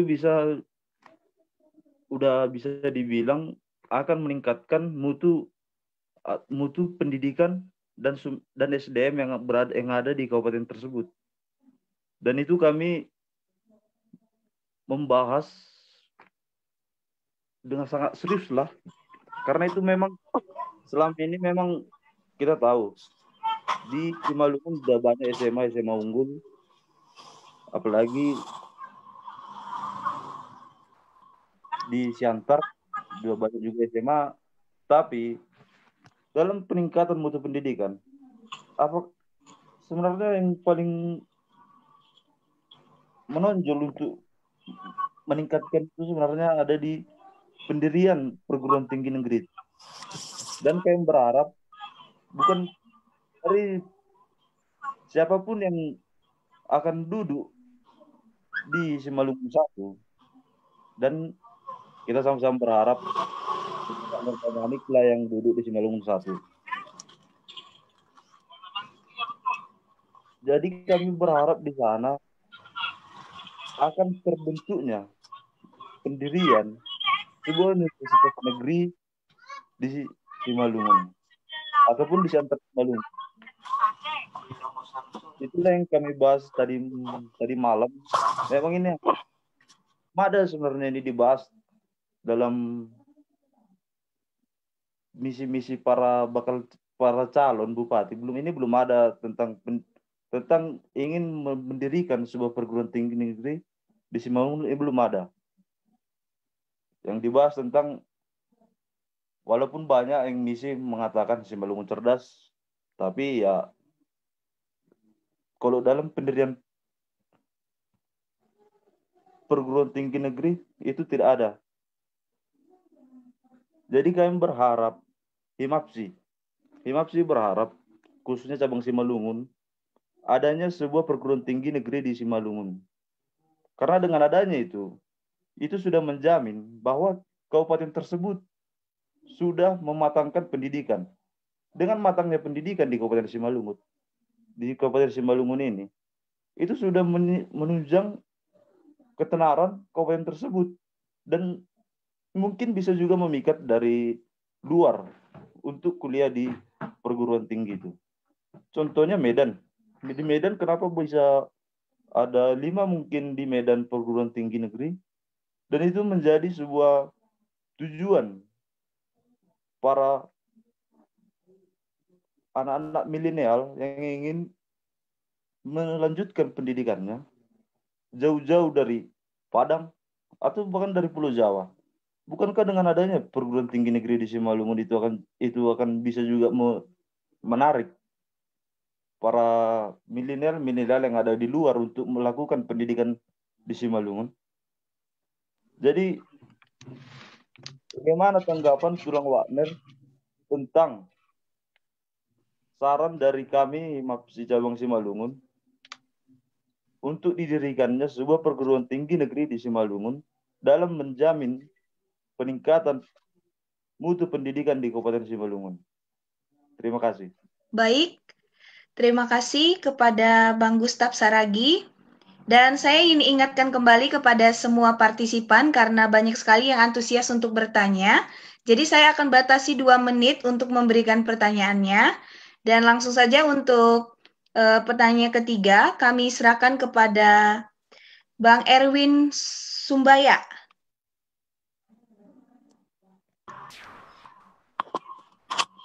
Horas Simalungun. Upatan dahun diriku Goranhu Erwin Sumbayak, alumni Fakultas Ilmu Sosial Ilmu Politik USU 99. Dan saya salah satu pendiri Ikatan Mahasiswa Simalungun Universitas Sumatera Utara. Hutaku Handolok Saribu, Kecamatan Dolok Pardamaian. Anggua sonari tading i Jakarta do. I Jakarta manorihi guluh Siganupari. Jadi aku mau menyapa Makelaku dulu. Horas Makela. Horas. Shalom. Puji Tuhan kita bisa membuat acara ini, terlebih kepada kaum milenial Simalungun yang sudah antusias. Kalau saya berpikir seperti ini, bahwa segala sesuatu yang kita lakukan dengan hati yang tenang, hati yang bersih, hati yang ingin maju, tentu akan maksimal hasilnya. Seperti itu. Nah, menyikapi bagaimana kondisi Simalungun, saya sebenarnya sangat miris sekali. Sipata sebenarnya tertangis doa. pada saat saya pulang ke kampung halaman saya, adong do istilah Ibn Namian, lang jenges beda, lang isukun jenges do dalan. Bu ipe ipilih dalanai, laho lewat, gitu kira-kira. Jadi ini kan sebuah sebenarnya apa ya, keadaan yang begitu sangat menyakitkan. Terus satu lagi, satonggo hita, mudah-mudahan saya tahu Pak Wagner adalah orang yang dulu bertugas di nasional ya. Tentu pola pikir juga tentu aku yakin lebih brilian. Dan saya juga tahu track recordnya adalah track record yang bersih. Ya, dengan istilahnya saya yakin Pak Makela Wagner adalah orang yang mempunyai integritas yang tinggi. Jadi, anggota terpilih oleh Makela, saya minta tolong Makela pikirkan jalan baru yang baru dibentuk untuk menghargai seorang pahlawan dari Simalungun, yaitu Jalan Naihutanamiai yang baru diresmikan itu 2 tahun yang lalu ya. Yang Marga Garingging. Jalan Profesor Dr. Boas Garingging. Yang dari yang dekat dari Silomarihat ya. Alani yang gona huboto informasi bahwa memang itu seharusnya April 2019 itu sebenarnya jalan itu udah harus diperbaiki. Bukan hanya sekedar diresmikan. Nah, saya sebagai putra yang berasal dari Desa Dolok Saribu Makela, kalau nanti Makela menang dan kita berdoa bersama-sama, Makela tolong jalan itu dipikirkan, karena memang jalan itu juga adalah lintasan yang sangat strategis ya. Jadi orang-orang dari Dolok Huluan, orang dari sekitar Dolok Huluan itu kan kalau mau ke Tigaras pun mereka udah lebih cepat dari Dolok Saribu sebenarnya gitu. Jadi akses jalan ini saya setuju yang dibilang Makela tadi, bahwa memang infrastruktur ini memang harus kita kencangkan di Simalungun. Apalagi Simalungun itu kan masyarakatnya petani gitu. Terus yang kedua, saya salut dengan komitmen Makela tadi bahwa berani untuk transparansi untuk di pemerintahan. Jadi tidak ada tawar-menawar, tidak ada jual beli. Seperti itulah pemimpin yang kita inginkan. Berani berkata, berani bertindak, itu yang lebih baik. Jadi yang terakhir Makela, saya mau Makela bisa menjelaskan ini secara detail mengenai kondisi kita, bahwa Simalungun itu sekarang kan terdiri dari 32 kecamatan dan kalau nggak salah itu 27 kelurahan. Aku mau bertanya ke Makela, ini menurut Makela masih relevan nggak dipimpin oleh satu bupati? Terima kasih Makela, itu pertanyaan saya. Shalom, Tuhan memberkati kita semua. Terima kasih moderator. Baik, terima kasih kepada Bapak Erwin Sumbayak. Sudah ada 3 pertanyaan Bapak Wagner. Sudah bisa dijawab ya Pak. Tadi pertama dari Bang Herdi Sinaga. Dan juga ada Bang Gustaf dan juga ada Bapak Erwin. Sudah jelaskah pertanyaannya Pak atau saya perlu bacakan ulang? Nggak usah. Langsung aja saya ya. Baik. Terima kasih Pak. Silakan Bapak. Ya. Jadi terima kasih kepada moderator. Jadi bukan Herdi Sinaga kalau tidak salah, Evander, digantikan oleh Evander. Ketika terpilih berapa sih komposisi kelompok milenial di jabatan-jabatan strategis, termasuk di tim saya, di ring 1 saya. Saya terus terang saya katakan kepada kelompok milenial di sini, saya senang, terus saya sampaikan, saya dulu 2 periode saya pembimbing pemuda GKPS Cikoko.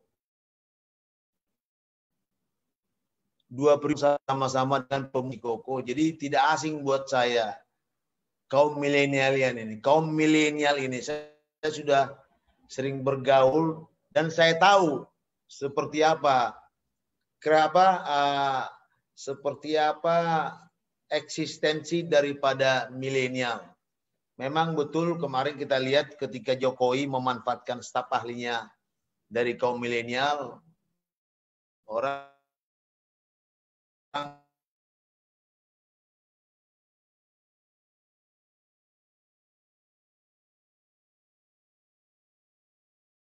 memang saya pikir sudah saat dili kita lihat proporsionalitas dan profesionalitasnya. Jadi tidak mengurangi profesionalitasnya dan proporsionalitasnya. Kalau memang dia berprestasi, kenapa tidak? Kenapa tidak? Artinya kalau di lingkungan ASN, aparatur sipil negara, di dalam pembinaan karir itu kita kenal dengan merit system, yaitu berdasarkan prestasi dan kinerja. Berdasarkan prestasi kinerja. Jangan kita buru-buru menempatkan seseorang yang milenial yang notabene juga tidak punya prestasi, tidak. Jadi kita prinsipnya tidak ada membedakan. Tidak ada membedakan. Tapi kalau memang dia hebat,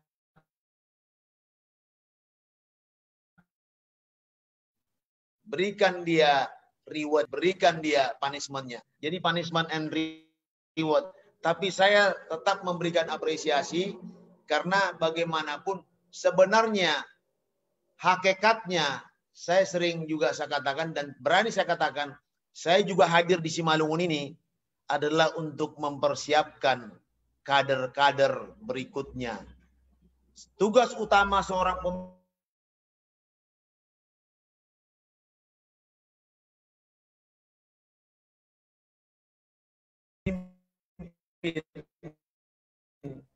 salah satunya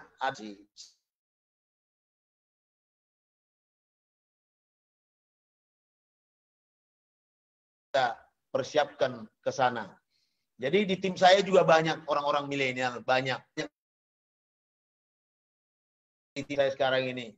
Karena saya tahu orang ini kan jauh lebih rasional, jauh lebih berpendidikan, jauh lebih melihat, lebih adaptif dia, lebih gampang dia membaca kondisi kekinian saat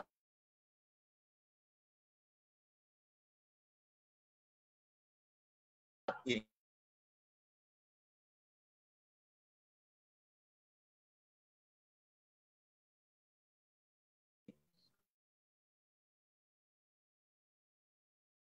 Kemudian tadi saya dengar bahwasanya sekarang ini itu bukunya itu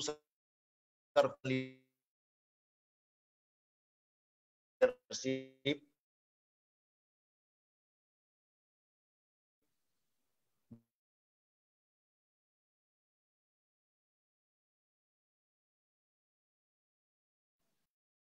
disebut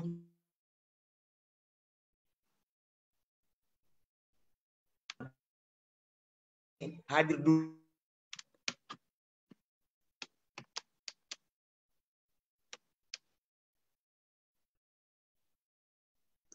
Halo Bapak, sepertinya jaringannya tidak stabil. Halo Pak Wagner.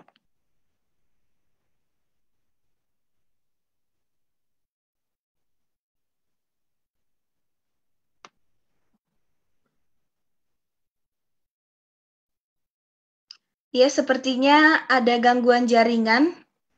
Jadi Pak Wagner terhambat ya untuk melanjutkan tanggapannya. Kita tunggu sebentar.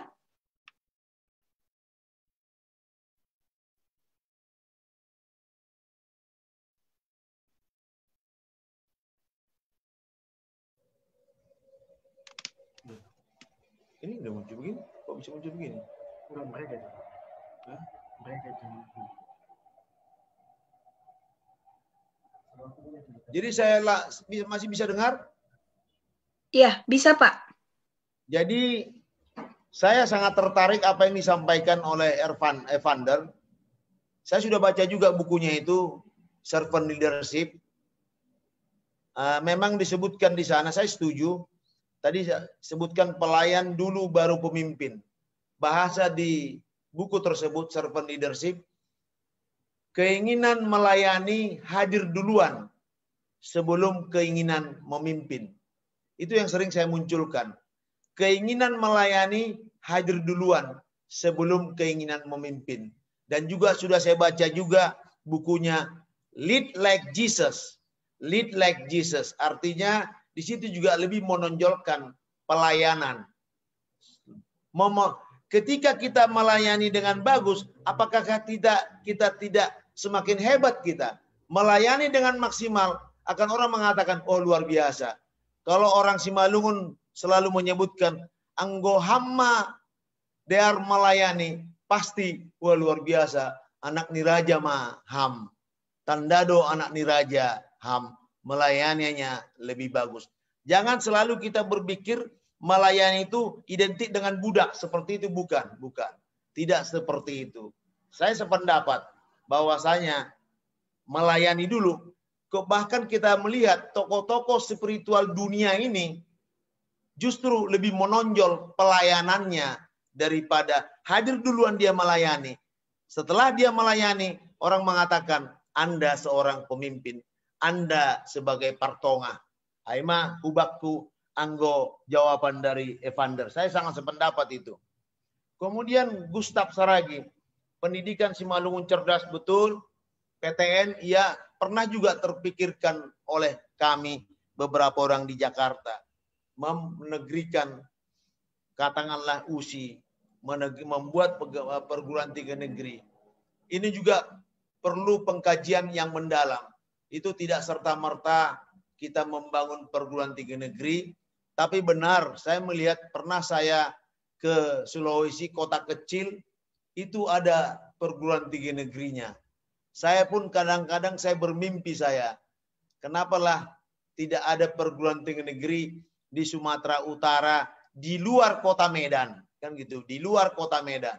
Saya juga pernah terpikir seperti itu. Jangan sampai orang lain mengambil peluang tersebut di kampung, di kabupaten lain nanti muncul perguruan tinggi negeri, padahal peluang di wilayah kita sangat-sangat besar. Sebenarnya ada persyaratan untuk membuat suatu perguruan tinggi negeri, minimal tanahnya harus sekian hektar.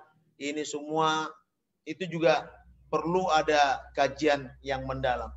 Sebelum ke sana, Gustav Saragi, saya juga tidak langsung kita bertopang dada, lepas begitu saja.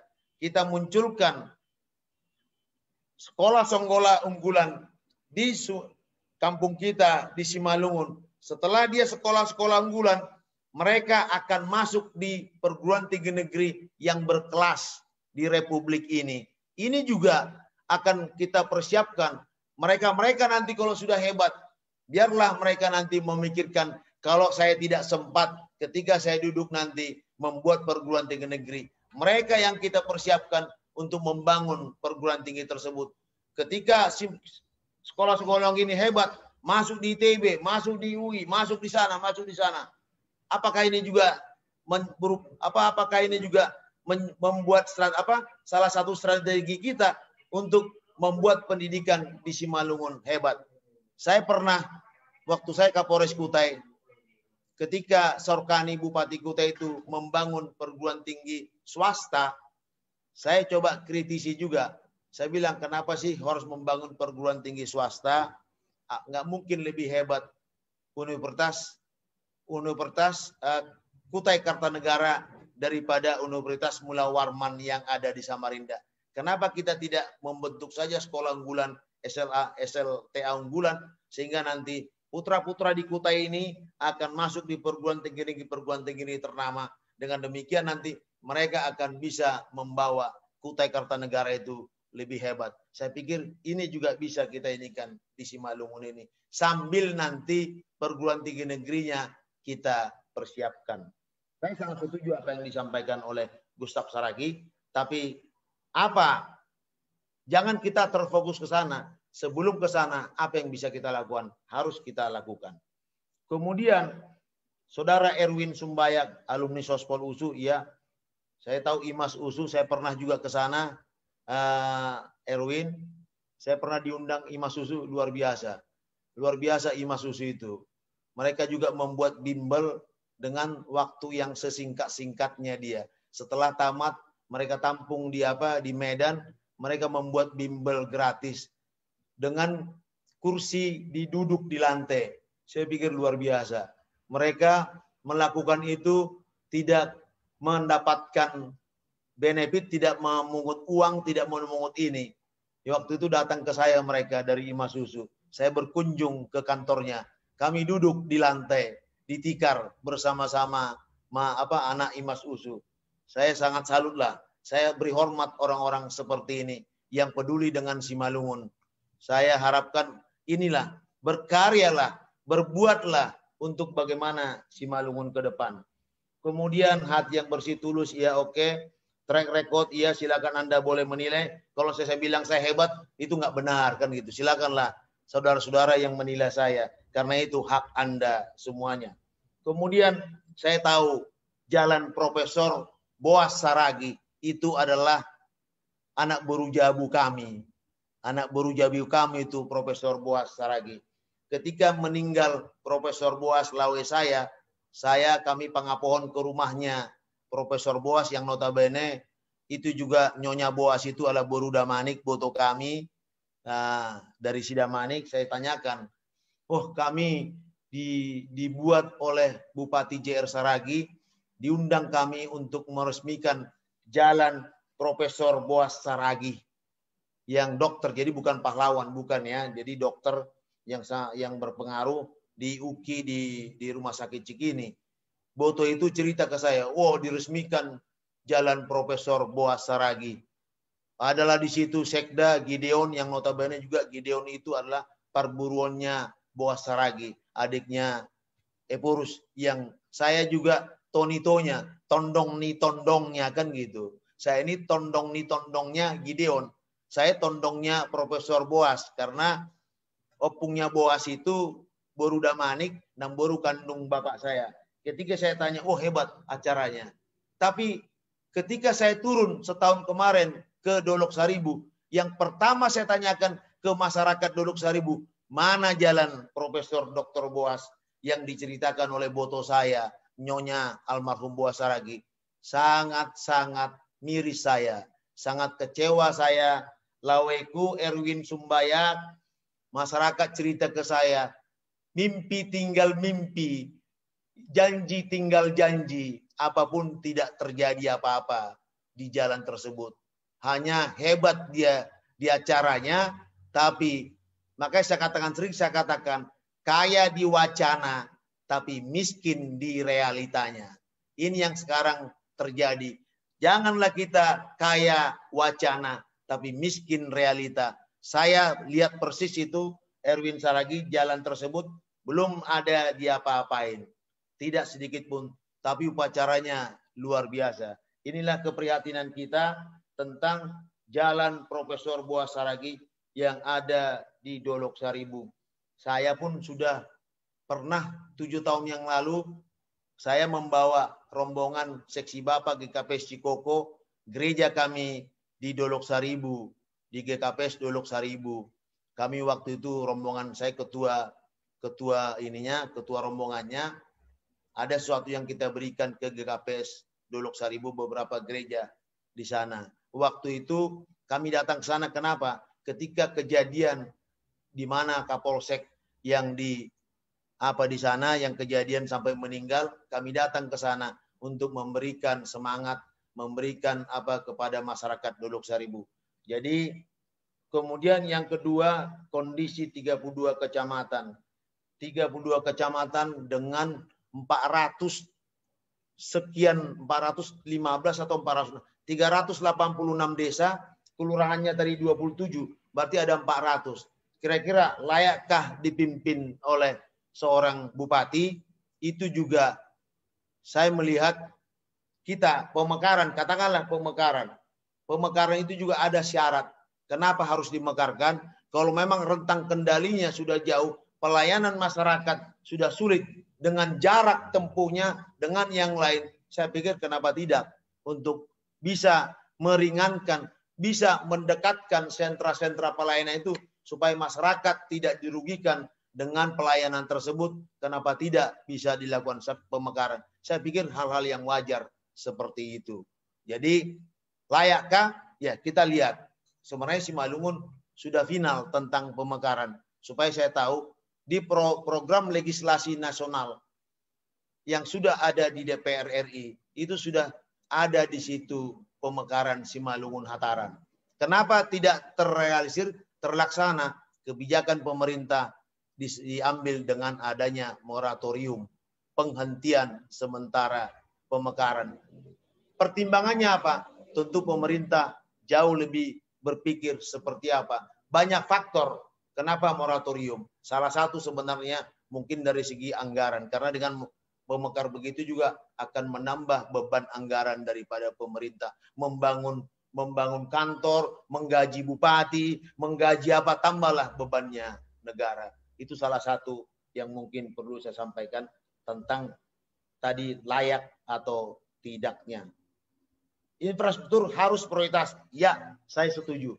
Infrastruktur harus menjadi prioritas. Karena itu, kalau boleh saya katakan di milenial menjadi center of gravity. Center of gravity itu akan berimplikasi ke semua aspek kehidupan masyarakat. Infrastruktur jalan menjadi hal utama, prioritas utama ketika saya nanti dipercayakan untuk jadi Parhobas di Simalungun. Itu menjadi prioritas utama saya. Dan bahkan saya sudah siap melakukan efisiensi anggaran untuk bisa mendapatkan porsi yang besar pada pembangunan jalan di Simalungun. Itu saja sebagai jawaban dari saya untuk ketiga penanya. Kemudian di sini saya munculkan, coba dimunculkan terus lagi. Ada lagi satu lagi, komitmen saya. Komitmen satu lagi, coba satu lagi. Komitmen, nah ini komitmen. Coba naikkan, ya. Terus naikkan ini, naikkan lagi. Oke, ini. Ini komitmen saya, saudara menjawab tadi yang ditanyakan oleh Beni Garingging. Pertama, anti korupsi. Mungkin sudah bisa baca ya? Dina ya, bisa baca kah? Bisa baca? Coba di unmute dia mute. Coba. Bisa baca kah? Bisa, Pak, bisa. Oke, ini komitmen saya. Pemerintah yang bersih dari KKN meniadakan fee proyek. Ini sudah saya publikasi. Saya berani publikasikan ini. Calon yang lain mungkin tidak berani dia. Tidak ada pemotongan bansos. Bos. Dana operasional sekolah, bantuan operasional sekolah, alokasi dana desa, dan dana subsidi lainnya. Transparan. Dokumen pelaksanaan anggaran, unsur pimpinan, bupati sampai lurah, pangulu, dapat diakses masyarakat, termasuk dokumen lainnya. Semua berbasis teknologi. Kemudian menerapkan birokrasi digital. Semua by teknologi. Efisiensi, meniadakan pemborosan anggaran guna memberikan porsi yang besar terhadap program prioritas, salah satunya infrastruktur jalan. Kemudian selektif dalam penetapan anggaran yang tidak terkait dengan kepentingan masyarakat. Kalau tidak terkait dengan kepentingan masyarakat, untuk apa? Kita sisihkan. Lanjut, coba. Kok hilang ya? Ya, kemudian pelayanan prima. Pelayanan prima mendekatkan sentra pelayanan ke masyarakat. Urusan KTP, KK, dan dokumen lainnya akan diserahkan ke kecamatan. Tidak lagi di raya. Itu program prioritas kami juga. Ketika saya duduk, saya akan lakukan ini. Bahkan saya rencanakan menggunakan KTP keliling layaknya seperti SIM keliling pakai bus. Supaya apa? Supaya memudahkan masyarakat mengurus KTP. Kalau masih bisa dipermudah, kenapa harus dipersulit? Itu menjadi hal yang paling utama di kami. Kemudian menerapkan pelayanan terpadu satu pintu yang bebas dari pungli. Jangan pelayanan terpadu satu pintu, tapi banyak jendelanya. Jendelanya akan kita hilangkan. Tetap melalui pintu, tidak pakai jendela. Menerapkan lapor, ya. Kemudian membangun kerjasama antar daerah termasuk pemerintahan provinsi, pusat dan pihak ketiga, percepatan pembangunan dengan mengupayakan dukungan APBD provinsi maupun APBN. Kemudian kenapa saya berani mengatakan APBN? Saya ini eselon 1 di Lembaga Ketahanan Nasional yang mendidik calon-calon pemimpin tingkat nasional. Saya bergelut di sana 6 tahun. Saya dosen di sana, banyak murid-murid saya yang sekarang ini sudah pada settle di tingkat-tingkat eselon 1 di kementerian, masing-masing kementerian. Mereka sudah siap menyatakan ketika saya nanti dipercaya oleh masyarakat menjadi Parkobas Simalungun, mereka akan bantu saya dari pusat. Apakah itu anggaran APBN akan diarahkan ke Simalungun. Begitu juga saya di provinsi, saya kenal baik dan pernah sama-sama dengan Edi Ramayadi. Mudah-mudahan kalau ada yang berkaitan dengan anggaran provinsi, mudah-mudahan beliau akan membantu kita di Simalungun. Itu saja dari saya. Dina, silakan saya kembalikan. Baik, terima kasih kepada Pak Wagner. Sudah sangat jelas tadi untuk penanya ya. Sudah disampaikan juga komitmen dari Pak Wagner Dabanik. Dan saya ingatkan kembali kepada setiap partisipan yang ingin memberikan pertanyaan. Waktunya hanya 2 menit, lebih dari situ nanti saya akan cut. Jadi silakan disampaikan pertanyaan dengan singkat dan juga padat. Kita akan memasuki sesi yang ketiga, yaitu 3 penanya lagi. Untuk milenial, kami persilahkan kepada Egy Firdaus. Halo, selamat malam Kak Egy.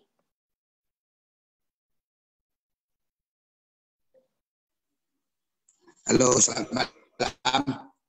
Ya, kenalkan saya Egy Firdaus lagi. Mengenai pertama, selamat malam Pak Wagner Dabanik.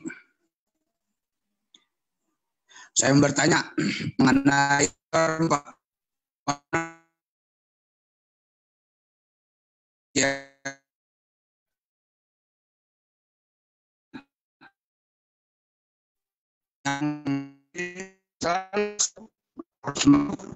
paling kecil paling besar apabila apakah bisa apa ulang pungli ini.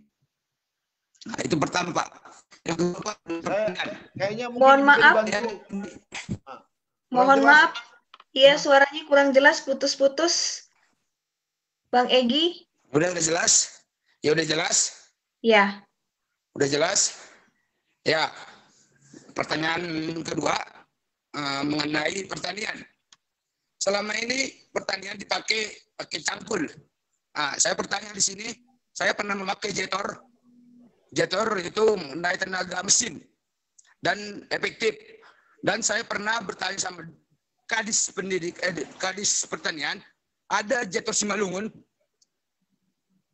disewa dia sekitar 60.000 sekali menjetor sekali 1 hektar, 1 rantai. Nah, apa bisa Pak Wagner itu menggunakan jetor Pemkap itu masuk ke daerah Simalungun? Itu kalau saya tahu jetor Simalungun itu ada sekitar 10 jetor. Dan traktor ada sekitar 4 traktor. Nah, itu nggak pernah dipakai ke pertanian Simalungun. Dan malah mengambil untung. Dan mengambil olahnya pertanian. Nah, itu aja pertanyaan saya. Terima kasih, selamat malam. Baik, terima kasih kepada Bang Egy ya, yang sudah memberikan pertanyaan. Ya. Lanjut. Pertama, coba Dina. Itu yang nomor 1 nggak jelas. Itu nomor 2 tadi. Oh iya. Oh, yang pertama. Nomor 1 gini Pak. Nah, nomor 1 kan dalam honor. Nah, selama ini honor kan dibebani dengan pungli. Ya. Nah, pungli yang selama ini paling kecil dia 25 juta per tahun. Ya. Ya. Nah, 25 juta per tahun. Dan paling kecil paling besar dia 40 juta per tahun perpanjangan SK. Nah, apabila Bapak nanti pemimpin apa dilanjutkan kembali atau dan pernah kita diskusi Pak mengenai honorer apa dipakai honorer yang baik, yang kerja yang baik akan dikerjakan atau yang buruk akan dilempar. Itu maksud saya Pak. Yang pernah kita diskusi di Santer, Pak. Oke. Baik, terima kasih, terima kasih pada ya, Pak. Kak Egi. Langsung saja saya persilakan kepada Jostra Sembiring. Silakan kepada Bang Jostra.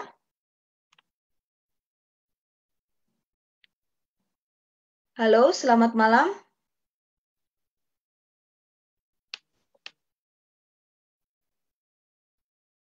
Ya, mungkin ada sedikit gangguan koneksi sebelum... Oh, sudah ada? Jadi pertanyaannya sebenarnya simpel untuk Pak WD kan, sebagai salah satu calon Bupati Simalungun. Mungkin ini pertanyaan dari menurut saya hal yang termasuk hal yang penting gitu. Bagaimana peran milenial terhadap pembangunan yang ada di Simalungun. Ketika nanti Bapak terpilih menjadi Bupati Simalungun, salah satu pertanyaannya adalah apakah ada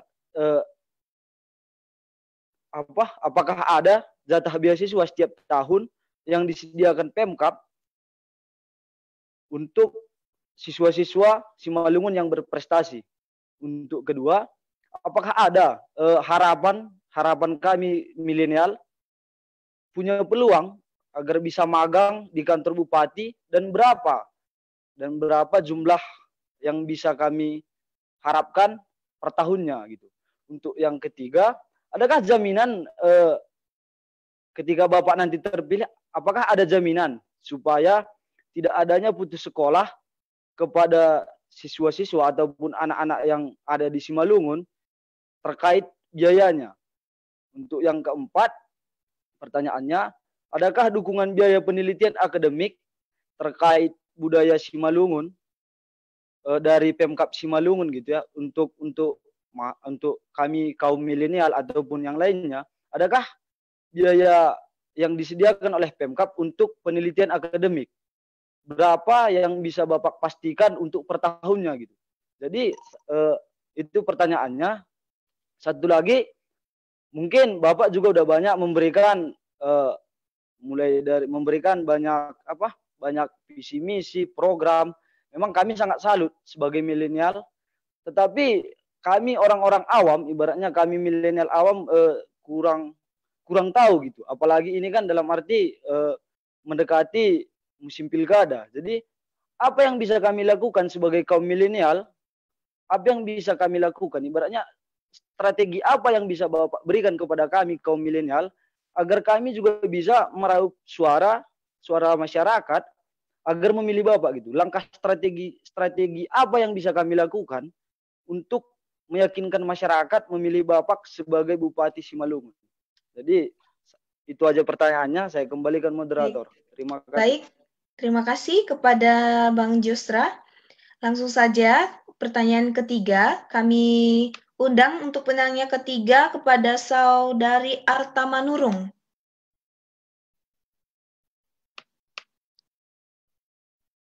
Iya. Halo, selamat malam. Selamat malam. Terutama kepada Bapak Wakder Damanik. Selamat malam Horas Batta Ganuban. Juga kepada para milenial. Saya nama Facebook Jabugat Juniregar. Tinggal di Kelurahan Sarimatondang, Kecamatan Sidamanik. Langsung saja to the point. Saya ingin bicara ekonomi dalam dua perspektif. Yang pertama, ekonomi kerakyatan, atau kita sering kenal dengan istilah ekonomi mikro. Kemudian ekonomi kreatif.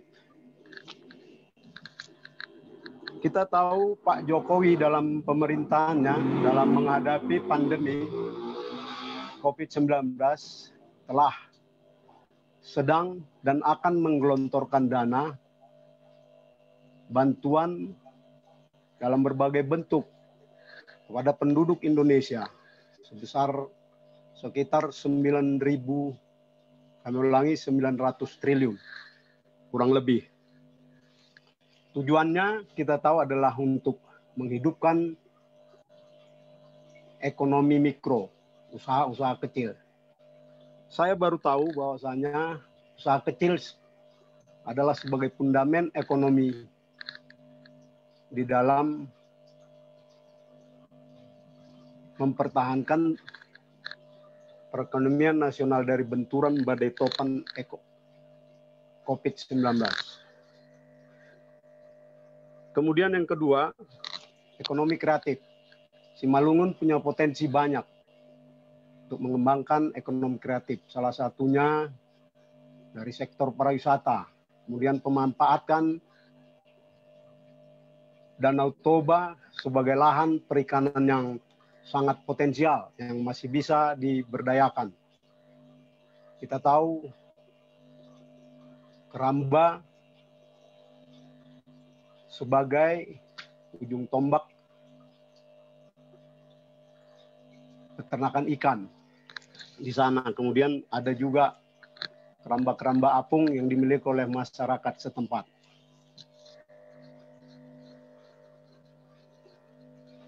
Saya ingin bertanya kepada Pak WD, bagaimana saran Bapak kepada kaum milenial untuk bisa hadir pada kedua perspektif ekonomi ini, yaitu ekonomi kerakyatan dan ekonomi kreatif. Itu saja. Selamat malam, Horas Battaganupan. Baik, terima kasih kepada Bapak yang sudah memberikan pertanyaannya. Sudah ada 3 pertanyaan ini, Bapak Wagner. Mungkin ini sudah banyak ya pertanyaan yang disampaikan. Mungkin langsung saja Bapak, silahkan dijawab Pak. Banyak sekali pertanyaannya. Ya. Ini saya dibombardir ini, tapi saya senang saya. Senang saya luar biasa nih. Artinya sebegitu antusiasnya kaum milenial ini melihat dan juga tidak hanya mencermati apa konsep saya untuk Simalungun, tapi lebih daripada itu antusias daripada kaum milenial ini untuk bisa memajukan Simalungun ke depan. Itu yang saya melihat. Itu yang saya melihat. Di sini disebutkan oleh Egy Firdaus Saragi, apakah mau dilanjutkan dengan honor, dibebani dengan pungli apa semua. Yang jelas saya nyatakan itu akan saya stop. Saya akan hilangkan itu. Kalau saya duduk, saya bilang pungli tidak akan ada. Jual beli jabatan tidak akan ada. Terus bagaimana? Ya memang harus seperti itu. Supaya Simalungun ini berubah. Makanya sering saya katakan, perubahan itu butuh. Kalau Renard Kasali, saya sangat tertarik dengan kalimatnya Renard Kasali, perubahan itu butuh pengorbanan dan bahkan penderitaan. Artinya apa? Kita harus berkorban. Seorang pemimpin harus berkorban. Harus mau berkorban dan bahkan menderita. Ketika dinyatakan saya hilangkan pungli, memang secara apanya menderita, memang tidak akan dapat lagi uang. Tidak akan dapat lagi ini itu. Tapi seorang pemimpin bukan itu yang paling utama. Dia bagaimana kita bisa berubah baik Simalungun ke depan kalau masih memelihara seperti ini. Pungli, kemudian ada namanya ngecas, kemudian bayar pulsa, ada istilah-istilah seperti itu. Jadi nggak usah khawatir, Firdaus, Laweku, saya sudah komitmen saya di situ. Itu menjadi komitmen saya.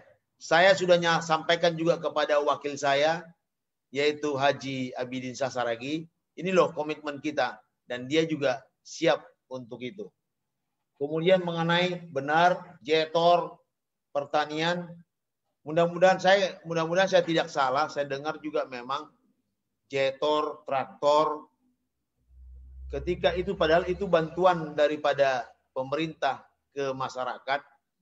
Tapi yang saya dengar mengambil Jetor itu saja harus juga membayar kompensasi sekian.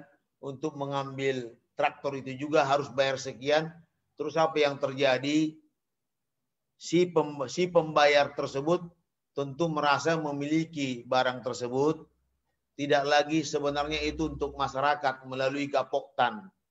Tapi itulah yang terjadi di kampung kita ini. Tapi mudah-mudahan saya salah ini ya, tapi untuk saya tidak akan lakukan seperti itu. Kalau memang itu miliknya masyarakat, salurkan ke masyarakat.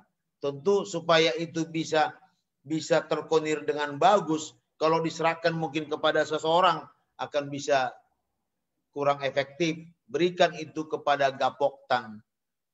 Gapoktan yang ada. Itulah yang mengoperasionalkan itu sehingga itu masyarakat merasa memiliki jetor tersebut, masyarakat merasa memiliki traktor tersebut. Jadi bukan milik seorang. Kalau itu menjadi miliknya pemerintah daerah, kenapa tidak? Sebenarnya buat apa miliknya pemerintah daerah? Traktor sama jetor. Kenapa tidak diinikan saja kepada gapoktan? Setahu saya sih tidak ada miliknya pemerintah. Sebenarnya ada juga mungkin, saya dengar juga di kecamatan juga ada UPTD, sub daripada Dinas Pertanian. Mereka lah yang mengendalikan yang hal-hal seperti ini, jetor maupun traktor. Itu kalau bisa memang ditaruhlah di kantornya UPTD, sub Dinas Pertanian yang ada di kecamatan. Dengan demikian masyarakat akan jauh lebih mudah memanfaatkan tersebut dan merasakan manfaat adanya bantuan tersebut. Kemudian mengenai Jostra Sembiring, banyak betul ini bagaimana komunitas untuk peran Pemkab Simalungun. Tadi sudah saya sampaikan, milenial itu silakan dilibatkan di dalam setiap kegiatan, usahakan libatkan di setiap kegiatan di pemerintahan kabupaten. Ya nggak usah jauh-jauh lah. Ketika misalnya salah satu contoh saja, ketika menyambut tamu-tamu dari Pemkab, tentu disambut dengan tari-tarian. Salah satu contoh saja, tari-tarian. Ya, dimanfaatkanlah tari-tarian yang dikelola oleh kaum milenial. Berikan mereka kesempatan untuk hadir di acara tersebut sehingga merasa tidak dikesampingkan, tidak dianaktirikan, tapi merasa diberdayakan. Salah satu contoh dan banyak hal yang bisa dilakukan dengan pelibatan kaum milenial. Kemudian juga apakah bisa ada beasiswa dari Pemkab? Setahu saya ada, setahu saya, tapi saya nggak tahu. Karena ada juga yang dikirim oleh, kan kita tahu waktu kasusnya mahasiswi yang di IPB Bogor kalau tidak salah, lupa saya ketemu juga dengan orang tuanya, orang Silaukahian, itu kan beasiswa yang dibiayai oleh pemerintah Kabupaten Simalungun. Termasuk ada juga kalau nggak salah pernah ketemu saya di Jakarta, siapa namanya John Saragi ya, yang beasiswa yang disekolahkan ke IPB Bogor yang sampai ke Jepang. Johnson Saragi. Ya kenapa tidak? Kalau ini bisa kita lakukan dengan bagus, itu sangat baik sekali. Apalagi dia sudah pegawai, apalagi dia sudah pegawai saja bisa dibeasiswakan supaya meningkatkan kualitas. Konon lagi yang lain. Kemudian beasiswa sangat penting sekali untuk bagaimana peran Pemkab untuk memajukan SDM Simalungun. Magang di Pemkab, kenapa tidak? Apa susahnya rupanya magang? Emang ada masalah? Di kantor saya di Lemhanas, berapa tahun saya, orang magang juga nggak terlampau susah. Artinya memberikan kesempatan untuk bisa mempelajari, berkarya, dan juga untuk bisa dia mendapatkan sesuatu, istilahnya learning point-nya dia bisa dapatkan. Kemudian penelitian khusus budaya Simalungun, saya tidak tahu persis, tapi yang pasti ketika saya Kapoltabes Samarinda, sebenarnya di pemerintahan daerah itu juga ada kos khusus untuk penelitian. Di provinsi juga ada, saya yakin di kabupaten juga ada. Katakanlah sebelum membuat suatu kebijakan, menolorkan suatu kebijakan, perlu ada kajian, perlu ada penelitian. Inilah pelibatan daripada akademisi, pelibatan daripada katakanlah universitas untuk bisa melakukan penelitian tersebut, sehingga ketika mengeluarkan kebijakan tersebut sudah berdasarkan penelitian yang cukup mendalam, sehingga untuk resistensi masyarakat ketika mengeluarkan kebijakan itu bisa diminimalisasi. Saya pikir hal yang wajar itu, yang nggak usah jauh-jauh. Bus law ini juga itu pasti dengan diawali dengan kajian-kajian. Kenapa tidak Pemkab juga mengeluarkan perda?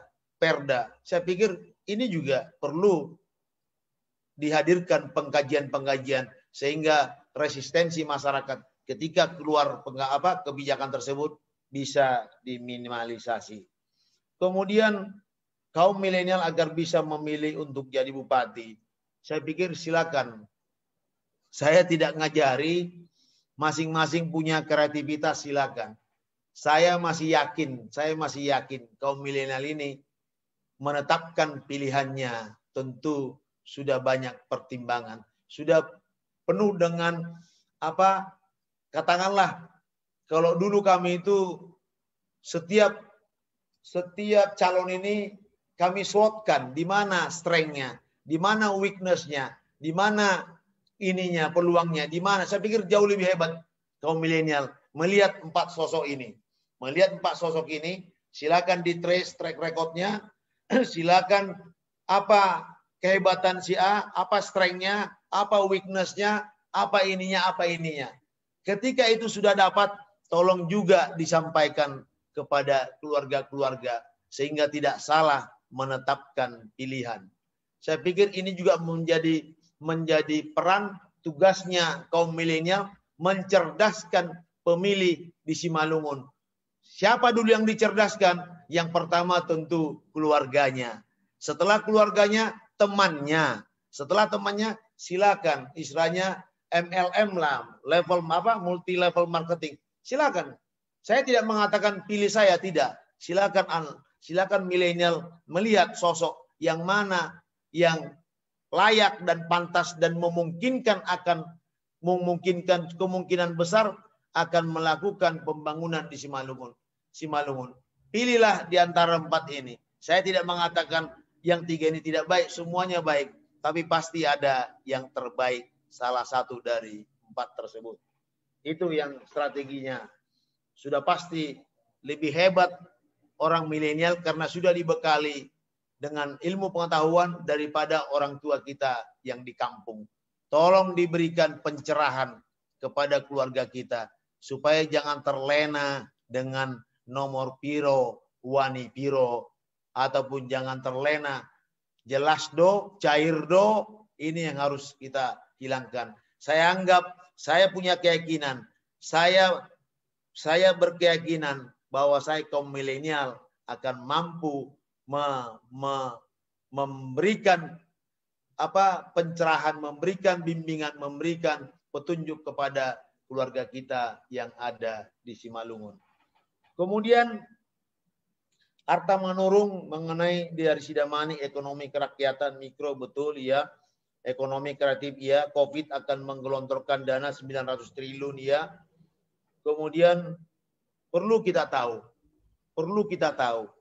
Saya pernah juga mendengar pernyataan daripada Alibaba yang mengatakan bahwasanya untuk bertahan saja sekarang ini sudah syukur, tidak tutup saja perusahaan, itu sudah hebat. Bertahan saja, eksis saja sudah luar biasa.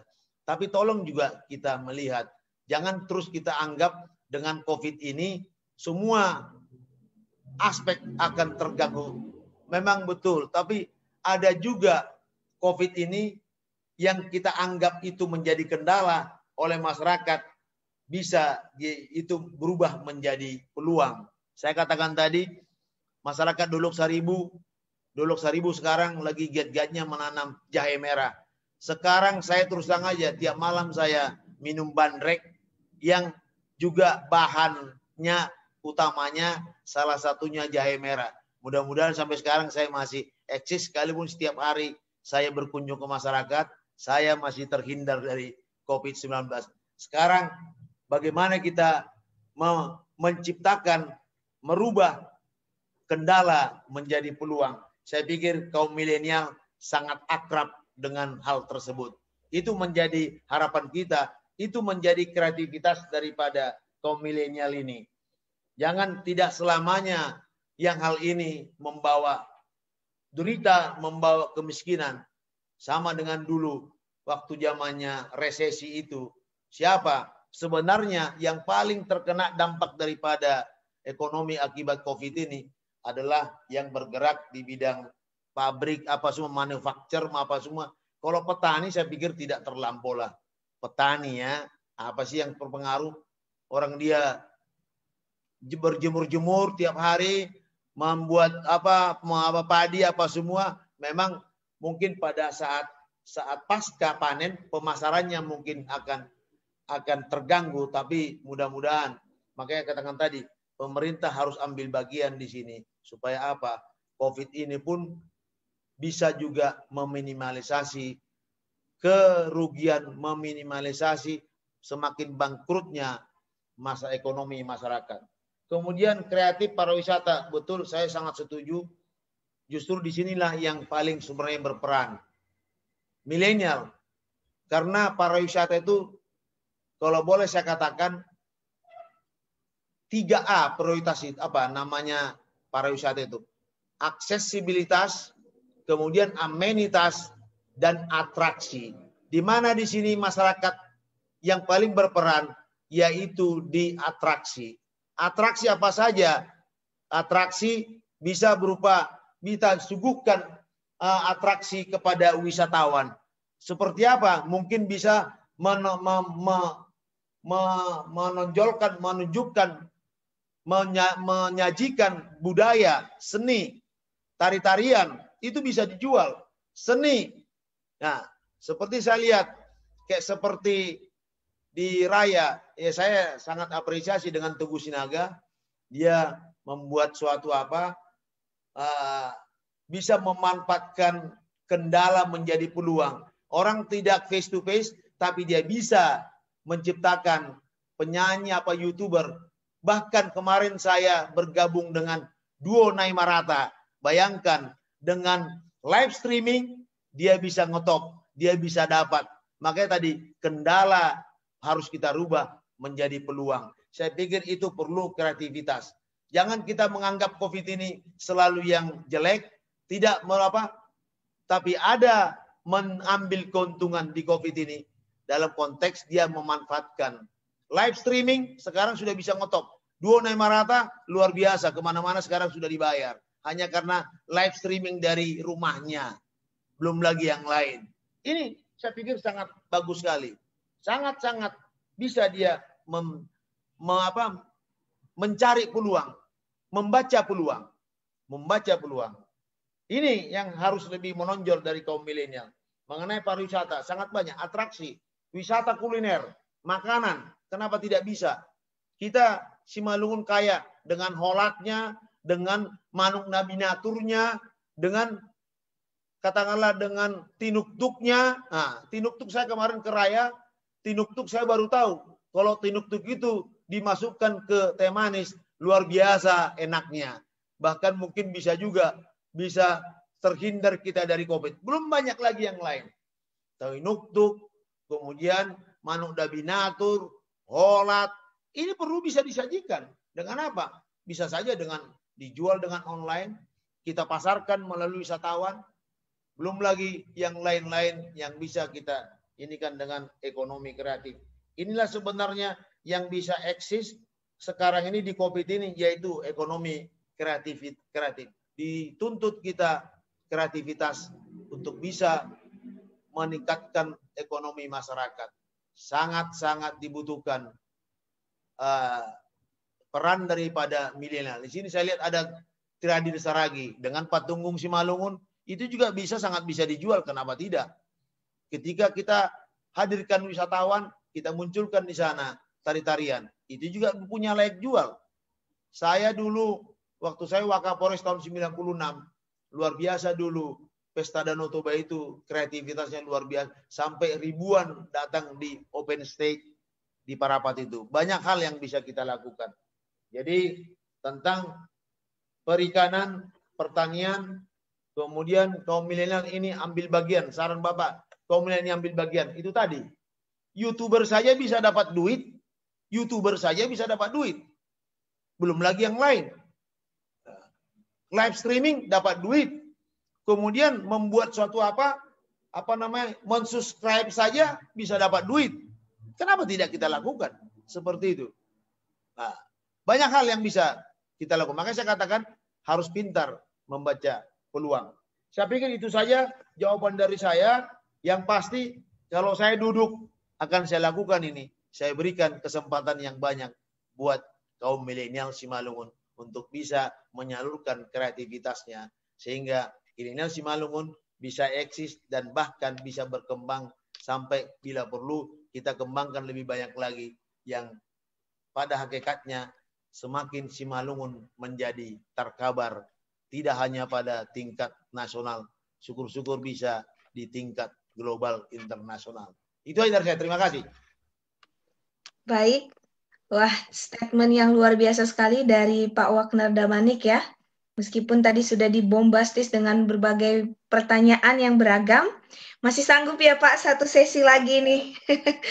Karena kebetulan banyak sekali penanyanya. Ya, masih sanggup Bapak Wagner. Ini masih ada beberapa pertanyaan. Silakan, saya siap aja. Saya siap aja, siap. Banyak pertanyaan dari milenial. Langsung saja kita masuk ke sesi yang keempat. Saya undang Saudari Liswinta. Halo Kak, selamat malam. Halo, selamat malam. Ya, silahkan Kak. Horas Hubani Tulang Wagner, Horas Homani Hubata Haganupan. Sebenarnya tadi sudah terjawab sebagian, tapi supaya lebih jelas aku tanya kembali ya. Simpel aja ya Makela. Makela sendiri kan selama ini tinggalnya di Jakarta, kemudian mencalonkan diri sebagai bupati lewat jalur independen di Simalungun dengan moto datang untuk memberi, bukan mengambil. Mungkin banyak yang bertanya-tanya ya, siapa, di mana dan bagaimana. Semua calon pasti visi dan misinya bagus seperti janji-janji yang sudah.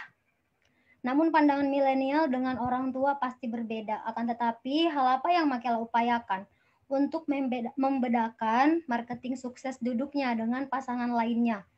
Selain daripada karir sebelumnya, kesuksesan pendidikan anak sebagai pelayanan di gereja. Terima kasih. Baik, terima kasih kepada Kak Liswinta. Pertanyaan yang singkat dan padat ya. Langsung saja saya persilahkan dari Garama Simalungun. Halo, selamat malam. Siapa Halo, nih? Selamat malam. Ya, oh ya, ada Abang ini. Silahkan Bang. Oke, saya perkenalkan, nama saya Herdi Sinaga dari Huta Manakraya, Kelurahan Tigarunggu, Kecamatan Purba. Selamat malam buat kita semua. Ini sebenarnya saya ini berjuang untuk mempromosikan Bapak Wagner Damanik itu sangat berat. Karena saya itu saudara dengan salah satu paslon. Dan ketika saya mengupload foto Bapak, banyak saudara di sana di komen, kenapa ini. Nah, itu. Sekarang nggak sih? Langsung aja.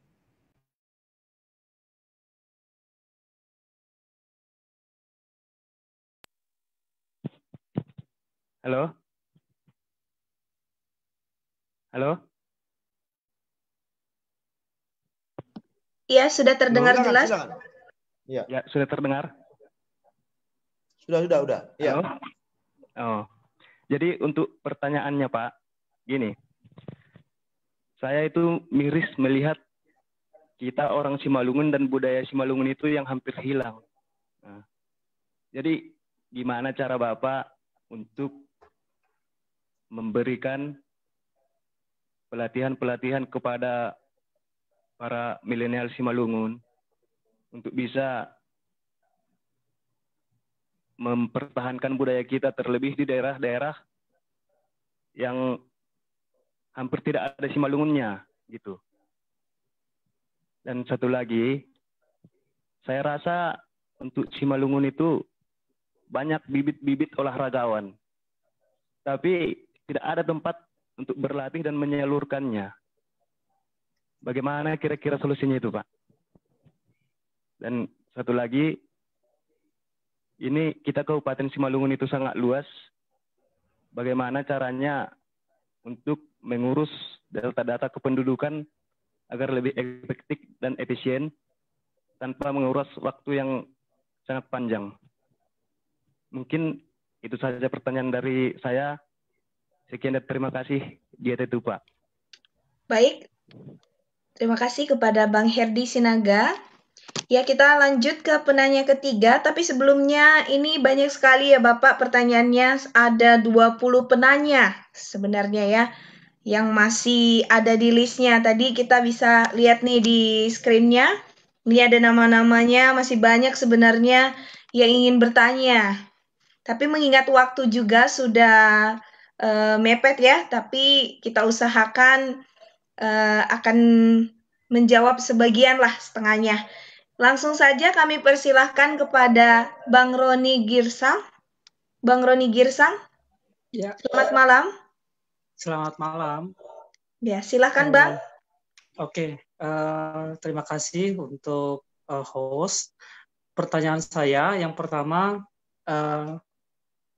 sebetulnya tadi sudah disampaikan bahwa pemerintah nantinya akan memfasilitasi petani dengan investor dan yang lainnya. Tapi yang saya lihat sih, salah satu kendala di masyarakat ini adalah akses ke keuangan sebetulnya. Kenapa pada akhirnya banyak masyarakat kecil jatuh menjadi miskin dan masyarakat yang berpotensi punya menjadi kelas menengah ke atas semakin bagus. Jadi gap-nya akan semakin jauh. Nah, kalau nanti Pak Wagner terpilih, kira-kira solusi untuk masyarakat yang kecil ini, yang tidak punya akses ini, apa yang akan Bapak berikan? Kemudian yang kedua, problem dengan berpikir kritis itu masih sangat kental di masyarakat kita. Nah, khususnya untuk generasi muda sekarang, bagaimana strategi Pak Wagner supaya nih anak-anak muda sekarang ini itu sekarang ini mentalnya nggak berpikir untuk ke kota dan mencari penghasilan di kota, tetapi bagaimana untuk tetap stay di kampung masing-masing, mengubah kampung itu menjadi kampung yang mandiri, kampung yang maju. Itu saja. Terima kasih. Baik, terima kasih kepada Bang Roni Girsang ya. Pertanyaannya sangat menarik ini Bapak. Semoga kita semua ini masih dalam keadaan yang fresh ya. Belum mengantuk karena kita masih mau mendengarkan pemaparan dan tanggapan dari Pak Wagner. Silakan Bapak. Oke, terima kasih moderator Dina Napitupulu. Wah, saya kalau begini nggak ada rasa capeknya, Dina, nggak usah khawatir lah. Kita sudah siap ditempa kan gitu. Hanya nanti yang takut kalian yang capek kan gitu, yang bosan lihat muka saya kan gitu aja. Jadi ini Liswinta Saragi, anggota HIMAPSI yang pernah juga ketemu saya di Jakarta ketika ceramah di HIMAPSI di Puncak kalau tidak salah ya. Di situ saya tinggal di Jakarta benar. Kemudian ada saya punya profil ya. Kemudian di situ datang memberi bukan mengambil, apa sih yang membedakan. Saya coba mengambil dari teori marketing gitu ya, Liswinta. Ada yang dikatakan dengan PDB kan gitu, positioning, diferensiasi, kemudian brand. Yang mungkin yang kamu tanyakan itu apa sih diferensiasinya Wagner Damanik dengan calon-calon yang lain kan seperti itu. Nah, kalau saya sampaikan semua nanti dikira saya udah hebat kali kan gitu. Saya kira akan jauh lebih hebat kalau kalian bisa menilai saya kan gitu. Kalau saya mengatakan saya hebat, nggak hebat itu. Tapi bisalah positioning saya sampaikan positioning saya apa sekarang. Positioning saya alumni Lemhanas, saya juga sekolah di sudah di situ ada semua karirnya juga, jabatannya juga, saya pernah pegang. Itu positioning saya. Tentu dari positioning ini juga kita lihat apa bedanya dengan calon yang lain. Diferensiasinya apa? Diferensiasinya ada yang dikatakan dengan bahasa politik personal branding. personal branding. Jauh lebih personal branding ini. Damanik punya personal branding kah untuk Simalungun? Radiapo Sinaga punya personal branding kah untuk Simalungun? Punya yang lain punya personal branding kah? Dengan begitu, dia punya brand kan gitu kan. Brandingnya, positioningnya, diferensiasi brandingnya.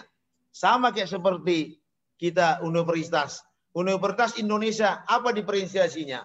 Sehingga punya diferensiasi, dia hebat dia di fakultas kedokteran. Sehingga dia punya brand. Dia punya oh hebat. USU apa diferensiasinya? Sama kayak seperti kalau kita lihat sabun Lux. Apa diferensiasinya dengan sabun Lifebuoy? Kalau Lux itu digambarkan dengan apa? Yang cewek cantik kan gitu. Kalau dia Lifebuoy digambarkan dengan kumuh, apa lumpur-lumpur. Kemudian kira-kira kalau saya mengatakan saya punya diferensiasi, nanti salah lagi. Gitu. Tapi saya punya personal branding lah. Jauh lebih identik personal branding itu. Apa sih yang sudah dilakukan oleh Wagner Damanik di Simalungun? Saya kira seperti itu. Kalau untuk tadi sama di positioningnya, tapi diferensiasinya seperti apa? Nah, apa sih yang sudah dilakukan Wagner Damanik ke Simalungun? Nah, silakan. Sangat gampang melihat apa yang sudah dilakukan oleh Wagner Damanik. Dengan demikian, punya brand lah Wagner Damanik di mata masyarakat. Sehingga keterpilihan itu, kalau marketing itu tidak hanya pada tataran suka saja. Kalau marketing, oh saya suka sabun ini. Tapi ketika disuruh membeli, belum tentu. Kan gitu, belum tentu. Nah, dilihat Wagner Damanik, diferensiasi. Personal brandnya, ketika dia Wagner Damanik, oh saya akan putuskan, saya akan pilih dia. Kira-kira seperti itu ini. Liswinta, silakan. Kalau saya bilang saya hebat, salah kalau saya bilang hebat. Silakan aja nilai. Terkait dengan tadi, saya sudah buka IPPM. Kemudian juga di kalangan GKPS juga kita sudah memberikan siapa yang orang GKPS, jemaat GKPS, mohon maaf di luar GKPS yang ada di forum ini. Karena memang pengurus IPPM itu semua orang GKPS. Kita berikan diskon seluruh jemaat GKPS kalau bimbel di Ganesha Operation 45% dan bisa 2 kali bayar. Dan itu sudah berjalan sekitar 3 tahun. Masuklah ke 4 tahun. Yayasan Peduli Pendidikan sudah meluluskan masuk ke perguruan tinggi negeri kurang lebih 600 dari 1.200 siswa selama 5 tahun. Tidak ada hubungan apa-apa, tidak ada hubungan keluarga, tidak ada hubungan apa. Hanya satu yang menjadi target kami. Bagaimana bisa Simalungun berubah. Karena apa? Pendidikan adalah jalur tercepat untuk merubah nasib. Saya pikir itu menjadi kita akan sepakat bahasa itu. Jadi pakailah yang tadi saya sampaikan itu. Kalau saya katakan saya hebat, saya bukan orang hebat. Silakan kalian menilai saya seperti apa. Itu saja mengenai dari Liswinta, kemudian Garama Simalungun. Saya setuju, saya sangat paham apa yang sudah sampaikan oleh Herdi Sinaga, tapi saya justru lebih salut, lebih apresiasi, salut hormat kepada Herdi Sinaga. Kalau secara objektif Anda bisa menilai siapa yang layak menjadi pemimpin di Simalungun. Tidak berkaitan dengan marga, dengan apa. Kita kan bukan memilih marga, kita kan memilih pemimpin. Nah, kalau ini yang terjadi, wah saya pikir salah kita.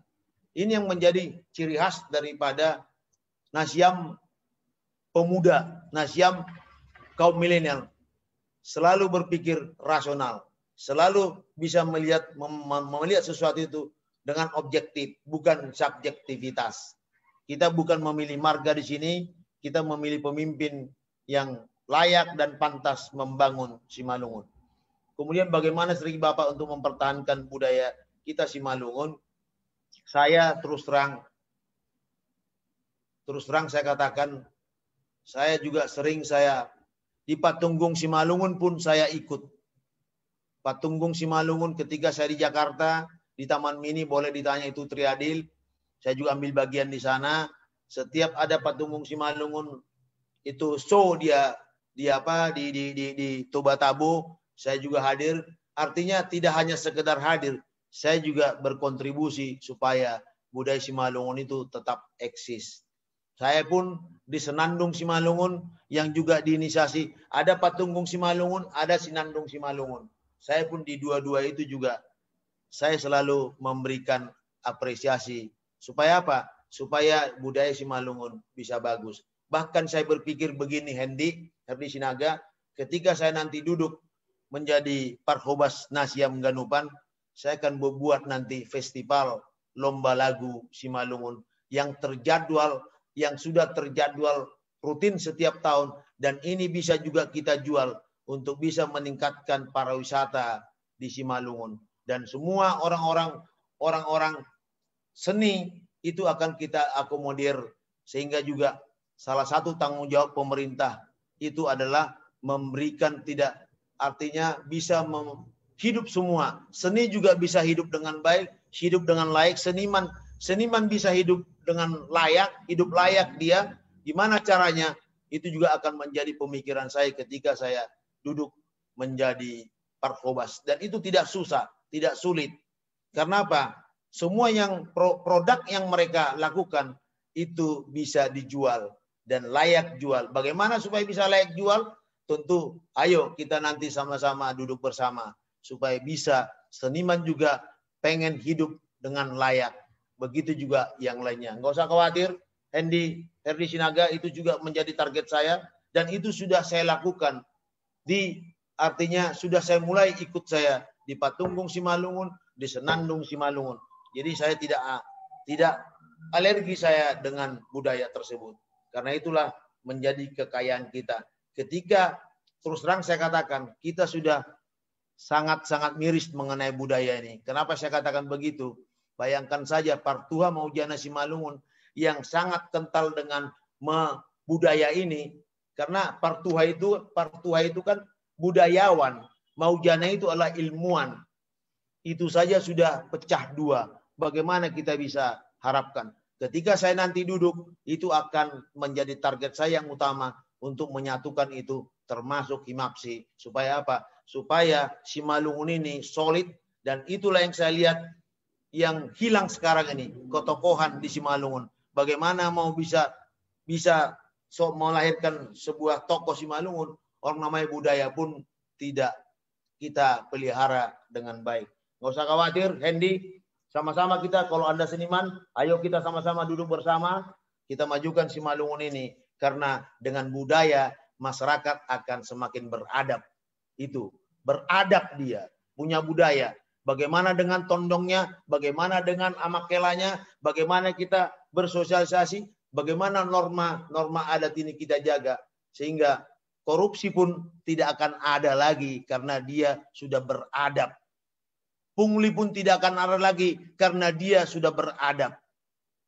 Menyakiti orang pun tidak akan ada lagi karena dia sudah beradab.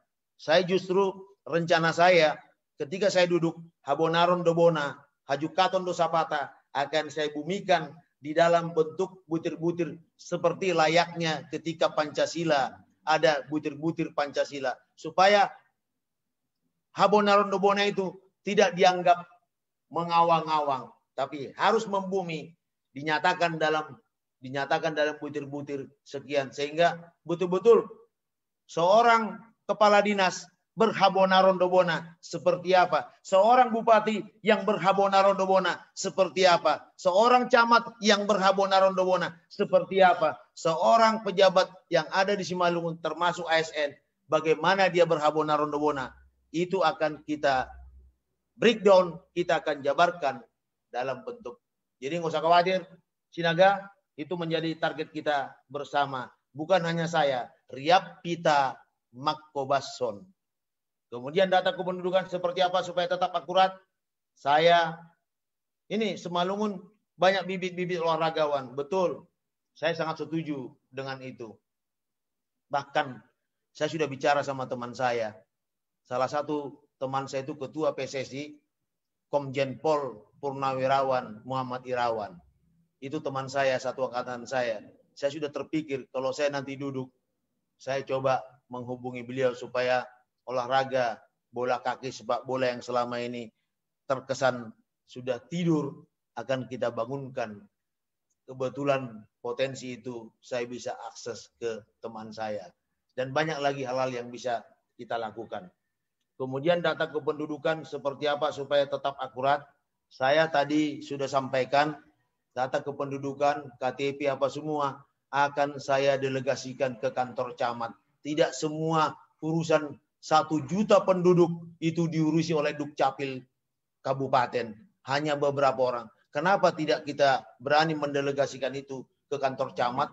Supaya apa? Supaya masyarakat juga lebih mudah, lebih dekat, dan juga camat juga bisa tahu siapa masyarakatnya, seperti apa. Itu akan menjadi target saya. Untuk menginikan, kenapa tidak, kenapa susah? Semua sudah ada internet. Internet kita tinggal cetak aja, bisa LAN itu local area network bisa, kenapa tidak? Yang namanya yang apa? Katakanlah ngurus saya SIM saya di sini, padahal saya dari Jakarta, bisa di sini kita ngurus SIM sekarang, karena sudah ada connecting dia, connecting people. Kemudian mengenai Roni Girsang, oke, akses keuangan orang miskin, betul, saya setuju. Saya setuju. Ini Roni mungkin saya juga, kalau salah saya mohon dikoreksi. Di desa juga ada namanya BUMDes. Badan usaha milik desa. Mengelola keuangan, alokasi dana desa itu sebenarnya di samping pembangunan juga untuk diarahkan untuk mengelola sesuatu. Dengan BUMDesnya itu. Tentu ada uang yang ada di sana. Kenapa tidak kita berdayakan? Seperti dulu namanya KUD. BUMDes ini yang bermain. Yang berapa? Mungkin dengan dana sekian itu, kalau untuk itu kepentingan ekonomi masyarakat, sangat bisa diinikan oleh BUMDes ini. Badan usaha milik desa. Ini yang kita berdayakan, Roni. Ini yang kita berdayakan. Seberapa yang bisa kita inikan, kalau untuk memanfaatkan, katakanlah, bank itu sudah biasa, kan gitu, sudah biasa. Itu. Tapi bagaimana kita memanfaatkan BUMDes ini, karena di situ juga ada aturannya. Alokasi dana desa itu sekian persen untuk gaji, sekian persen untuk proyek yang notabene dia proyek padat karya. Padat karya itu bukan padat modal, bukan. Padat karya itu bagaimana bisa kepala desa membangun, katakanlah rapak beton itu dengan swakelola. Swakelola dia. Swakelola itu menggunakan tenaga masyarakat, tenaga rakyat, artinya dengan anggaran yang minimalis, tapi hasilnya maksimalis. Itu ya sebenarnya yang diinikan oleh pemerintah dengan program padat karya, bukan padat modal. Jadi BUMDes menjadi jawabannya. Ketika nanti saya duduk, ini akan saya berdayakan. Saya betul-betul kendalikan dan betul-betul saya awasi supaya dana tersebut tidak menguap, tidak bias, tidak kemana-mana. Betul-betul dimanfaatkan oleh masyarakat. Kemudian berpikir kritis supaya tetap eksis di desa. Benar. Inilah harus kita berikan tadi. Saya sudah sampaikan di pertama itu. Harus ada artinya affirmative policy, kan gitu. Kebijakan yang berpihak. Kebijakan yang berpihak ketika milenial ini, masyarakat ini mau membangun, masuk dia di usaha di desa, berikan fasilitas oleh pemerintah daerah. Kebijakan yang berpihak. Karena kalau tidak dibuat itu akan sulit. Apakah itu berupa insentif atau apa? Saya pikir itu boleh-boleh saja. Dan itu sangat bagus sekali. Supaya apa? Supaya bisa meningkatkan, menjadi pemantik ataupun menjadi madu. Supaya orang mau datang ke desa. Sama kayak seperti sekarang ini dengan renewable energy. Energi yang terbarukan. Itu juga dapat insentif dari pemerintah.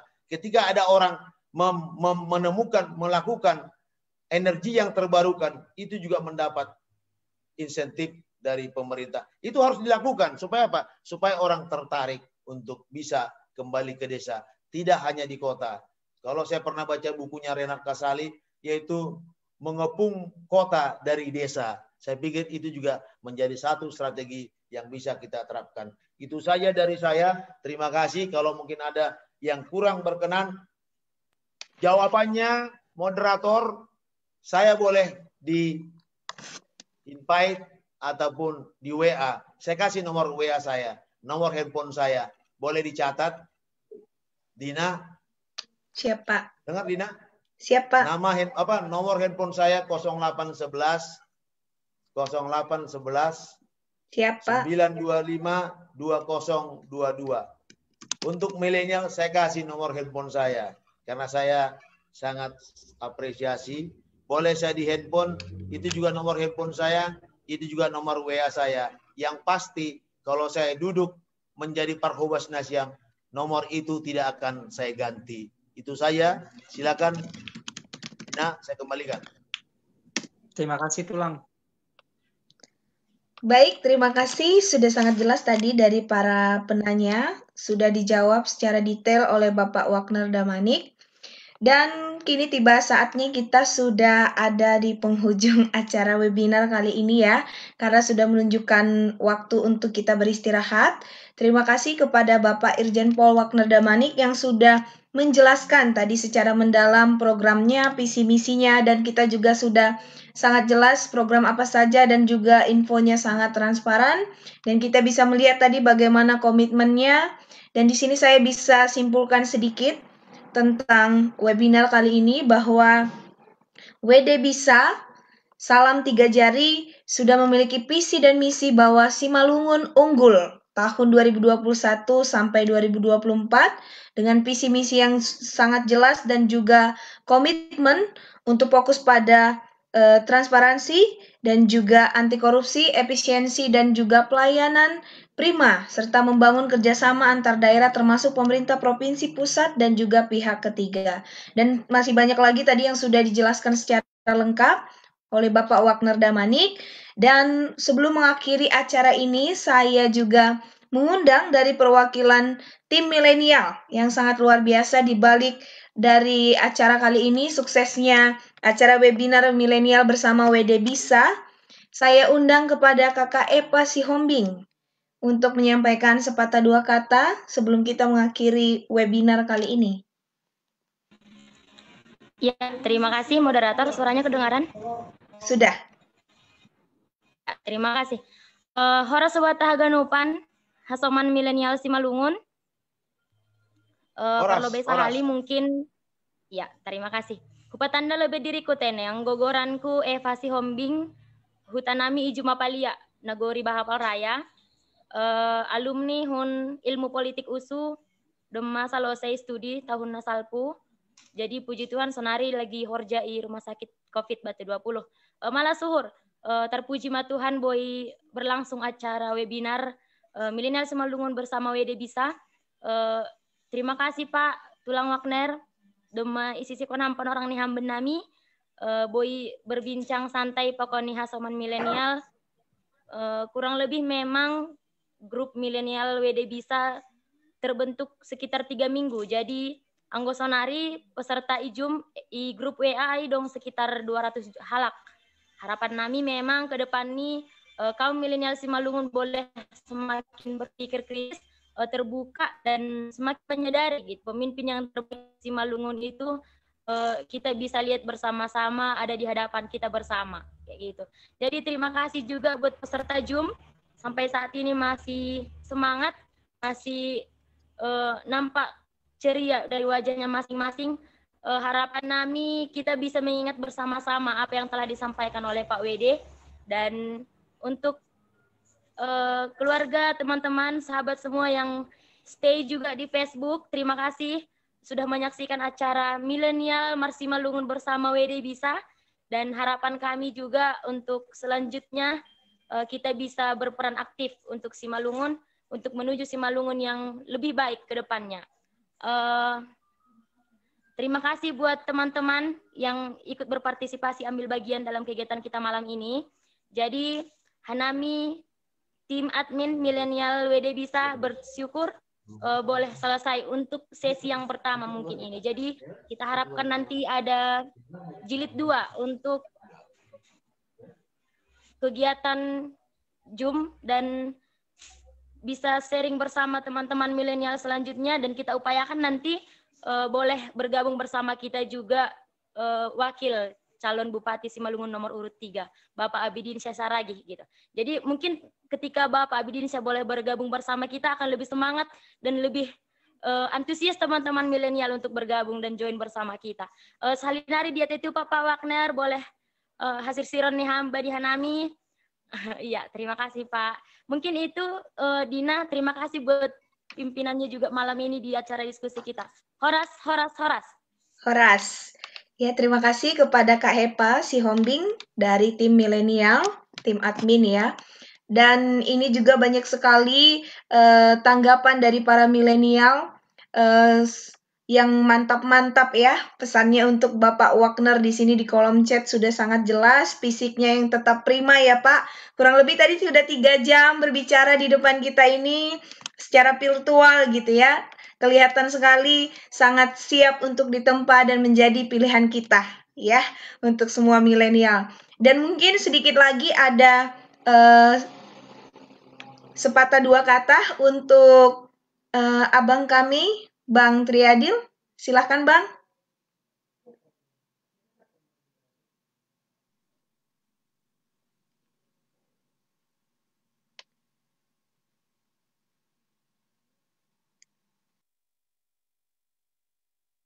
Ya, masih di-unmute Bang.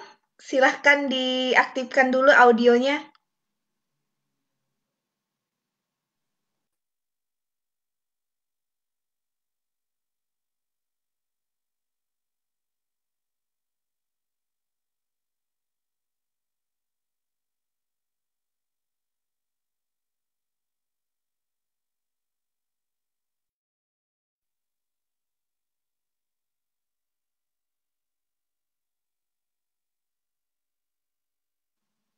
Masih belum ada suaranya, Bang.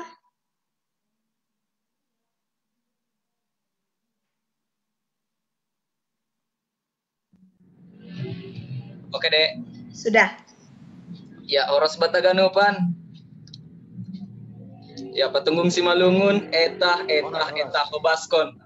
Malah suhur, terima kasih ma perlobe ubani Tuhan. Boita pajupah bani panorang Bornginon. Dukko siai, terima kasih bani orang tua nami. Bapak Irjen Pol Purnawirawan, Dr. Andus M. Wagner Damanik, MAP, lengkap hafalau. Malah suhur kela bani panorang Bornginon, bani hasir siran niham, luar biasa ham. Anggo udidah, sangat antusias de masyarakat tak, pakon milenial bani panorang Bornginon untuk mendihuti acara ta bani panorang Bornginon. Malah suhur ay halani halani porsaya dohanami. Kita haganupan milenial tidak salah pilihan. Tidak salah orang yang mau kita tuju, siapa yang mau kita tuju, siapa yang mau kita pilih menjadi pemimpin yang ada di Kabupaten Simalungun. Malah suhur, dong dohuma hadir orang tua nami ijon. Terima kasih mabani nasyam haganupan. Dong dojon nakani hudidah, kela Dharma Damanik. Kun Semarang, Bapak John Berlin Damanik, mantap. Terima kasih bani nasyam. Bapak Rizen Sinaga, kela sehat Damanik, sampai stay sampai sonari tene. Malah suhur mangidah nasam orang tua nami. Dong huma orang tua nami Patunggung Simalungun ijon, Bapak Tulang Predel Purba. Wah, malah suhur. Ada video nih ham Tulang Predel Purba. Oke. Malah suhur. Dong kuma Tulang Bismart. Lihat semua. Tulang Bismart Purbaon, malah suhur, bani hasil seran nesam. Panggi Asengli dari Jambi, wah semangat luar biasa. Pokon haganupan kawan-kawan milenial, mungkin lang tergoran yang sisa sada ini, tapi por saya doa, mangidah semangat bani panorang Bornginon ini adalah sejarah yang baru bagi kita. Jadi, anami makataon terima kasih mabani hita haganupan. Pakon haganupan orang tua nami, pakon milenial na menyaksihon acara taon marhitai live streaming di Facebook kuma. Ayo, domba na kena ipaparhon orang tua ta visi misi ini sonaha ia anggom terpilih menjadi bupati di Kabupaten Simalungun. Hita ma menilai janah boy ma i tekan hun hita hubani diri tetene. Apakah beliau sosok kita pilih, sosok kita perjuangkan, hasil hita lang adong bahat na lang tading isi Simalungun, tapi bisa kita balik ke Simalungun. Intini lang harus roh ku Simalungun, tapi pada sebanyak keluarga, pada sebanyak hasoman-hasoman milenial na dong i Kabupaten Simalungun, berikan pemahaman, berikan pandangan yang baik. Ase Simalungun taai benar-benar tunggung. Anggo secara pribadi, sosok na pas untuk saat naboy patunggung hon Simalungun, ay mga Bapak Irjen Paul Wagner Damanik. Boleh tepuk tangan lo betene. On satu kebanggaan dahubata. Jana on kesaksian mahubakku sando Kaawi Jakarta on dihuti beliau doh haganupan kegiatan ta milenial. Halani gatido hita memben acara baik ipa tunggung Simalungun, baik ipa gesbut pagelaran seni budaya Simalungun untuk Indonesia. Beliau secara selalu aktif bersama kita mendukung kegiatan-kegiatan budaya Simalungun. Nah, on tidak bualan, tapi on kesaksian. Nah, sebelum dia mencalon, dia sudah berbuat buat kita. Melalui YPPM, dia sudah luluskan banyak siswa-siswi di PTN. I Jakarta PIA marhobas detong, riak do pakon hita marhobas patunggung hon Simalungun. Nah, ulang salah pilih behita hasoman-hasoman. Etah riak mahita makkobaskon, riak marhobas mahita mangolopkon horjana madiaron. Jadi adong tolu dari kesimpulanku atau kesimpulan tama bani panorang Bornginon tene untuk milenial-milenialon. Sada bersama milenial WD bisa menang. Bersama milenial WD bisa mewujudkan Simalungun unggul. Tapi lang kita bersama milenial, tapi bersama WD bisa milenial bisa sukses. Ay mana boy hutangkap janah on ma jadi pedomanta kawan-kawan milenial. Salinari hupadas. Mungkin bodo ibalo si hita bagas dirita atap bodo sambil ibuka mutni tene. Jadi anggo yang hupadas bersama milenial WD bisa menang. Bersama milenial WD bisa mewujudkan Simalungun unggul. Bersama WD bisa milenial sukses. Jadi kita harus sukses do. Tidak WD bisa saja bisa sukses. Ayo mungkin komitmen tak hubani hita haganupan. Jadi riak marhobas mahita haganupan. Lang maningon ididah tapi ayo teman-teman. On ma hun bakku, on ma malas ni hurta haganupan. Jana terima kasih bani adik nami Dina na doma memimpin acara tabane panorang Bornginon de. Bani Epa, bani John Major sebagai host. Terima kasih mau bata haganupan. Jadi on lang horja si soya-soya. Dana por saya mahita. Dana hita lang salah pilih on. Ay mungkin tene. Jadi terima kasih ma hubata haganupan. Sonari masih stay 67 orang kela. Ini luar biasa. Nah, padahal doma hampir jam tengah 12. Dana di Facebook doma 100-an masih bertahan. Nah, jadi mungkin tene naboy ipadas ka nami ijaha gurangan hanami haganupan banana sa orang tua nami asoman-asoman nami bani persiapan on halani sangat singkat do tapi persaya mahita on ma patunggung Simalungun na sebenarnya patunggungon Simalungun ay ma nara marhobas itano Simalungun patunggung Simalungun etah hobaskon marhobas meta haganupan. Terima kasih Mak, kembalikan sama Dek Dina. Ya baik, terima kasih kepada Bang Triadil, semangat sekali tadi ya, sudah ada jargon milenial. Kita sama-sama tepuk tangan sekali lagi untuk webinar kali ini, sudah berjalan dengan lancar. Akan ada webinar-webinar di sesi selanjutnya ya. Tadi ada masukan yang luar biasa, ini Bapak akan sangat lebih antusias lagi nih para kaum milenial apabila juga Bapak Abidin Syah bersedia untuk hadir bersama dengan Bapak Wagner Damanik. Dan sekali lagi saya juga mengajak kepada seluruh rekan milenial jangan salah pilih karena kita sudah tahu bahwa WD bisa datang memberi bukan mengambil. Seperti itu ya tagline-nya yang sangat luar biasa. Dan terima kasih sekali lagi kepada Bapak Irjen Pol Wagner Damaning untuk malam ini Bapak dan juga seluruh pihak-pihak di sini Bapak yang tidak dapat saya sebutkan satu persatu, orang-orang hebat, orang-orang yang sangat cinta dengan Simalungun. Dan terima kasih juga untuk para partisipan. Dan jangan lupa juga saya ingatkan kepada host hari ini untuk siaran langsungnya. Tadi ada yang bertanya dan mengechat katanya akan di-share dan dibagikan, jadi jangan dihapus dari postingannya agar semua orang semakin tahu bahwa bersama WD bisa menang. Demikian untuk webinar pada malam hari ini. Saya akhiri, saya ucapkan Diate Tupa, Hora Subata Haganupan. Horas. Malas Uhur. Malas Uhur, silahkan Bapak diperkenankan untuk meninggalkan Zoom meeting.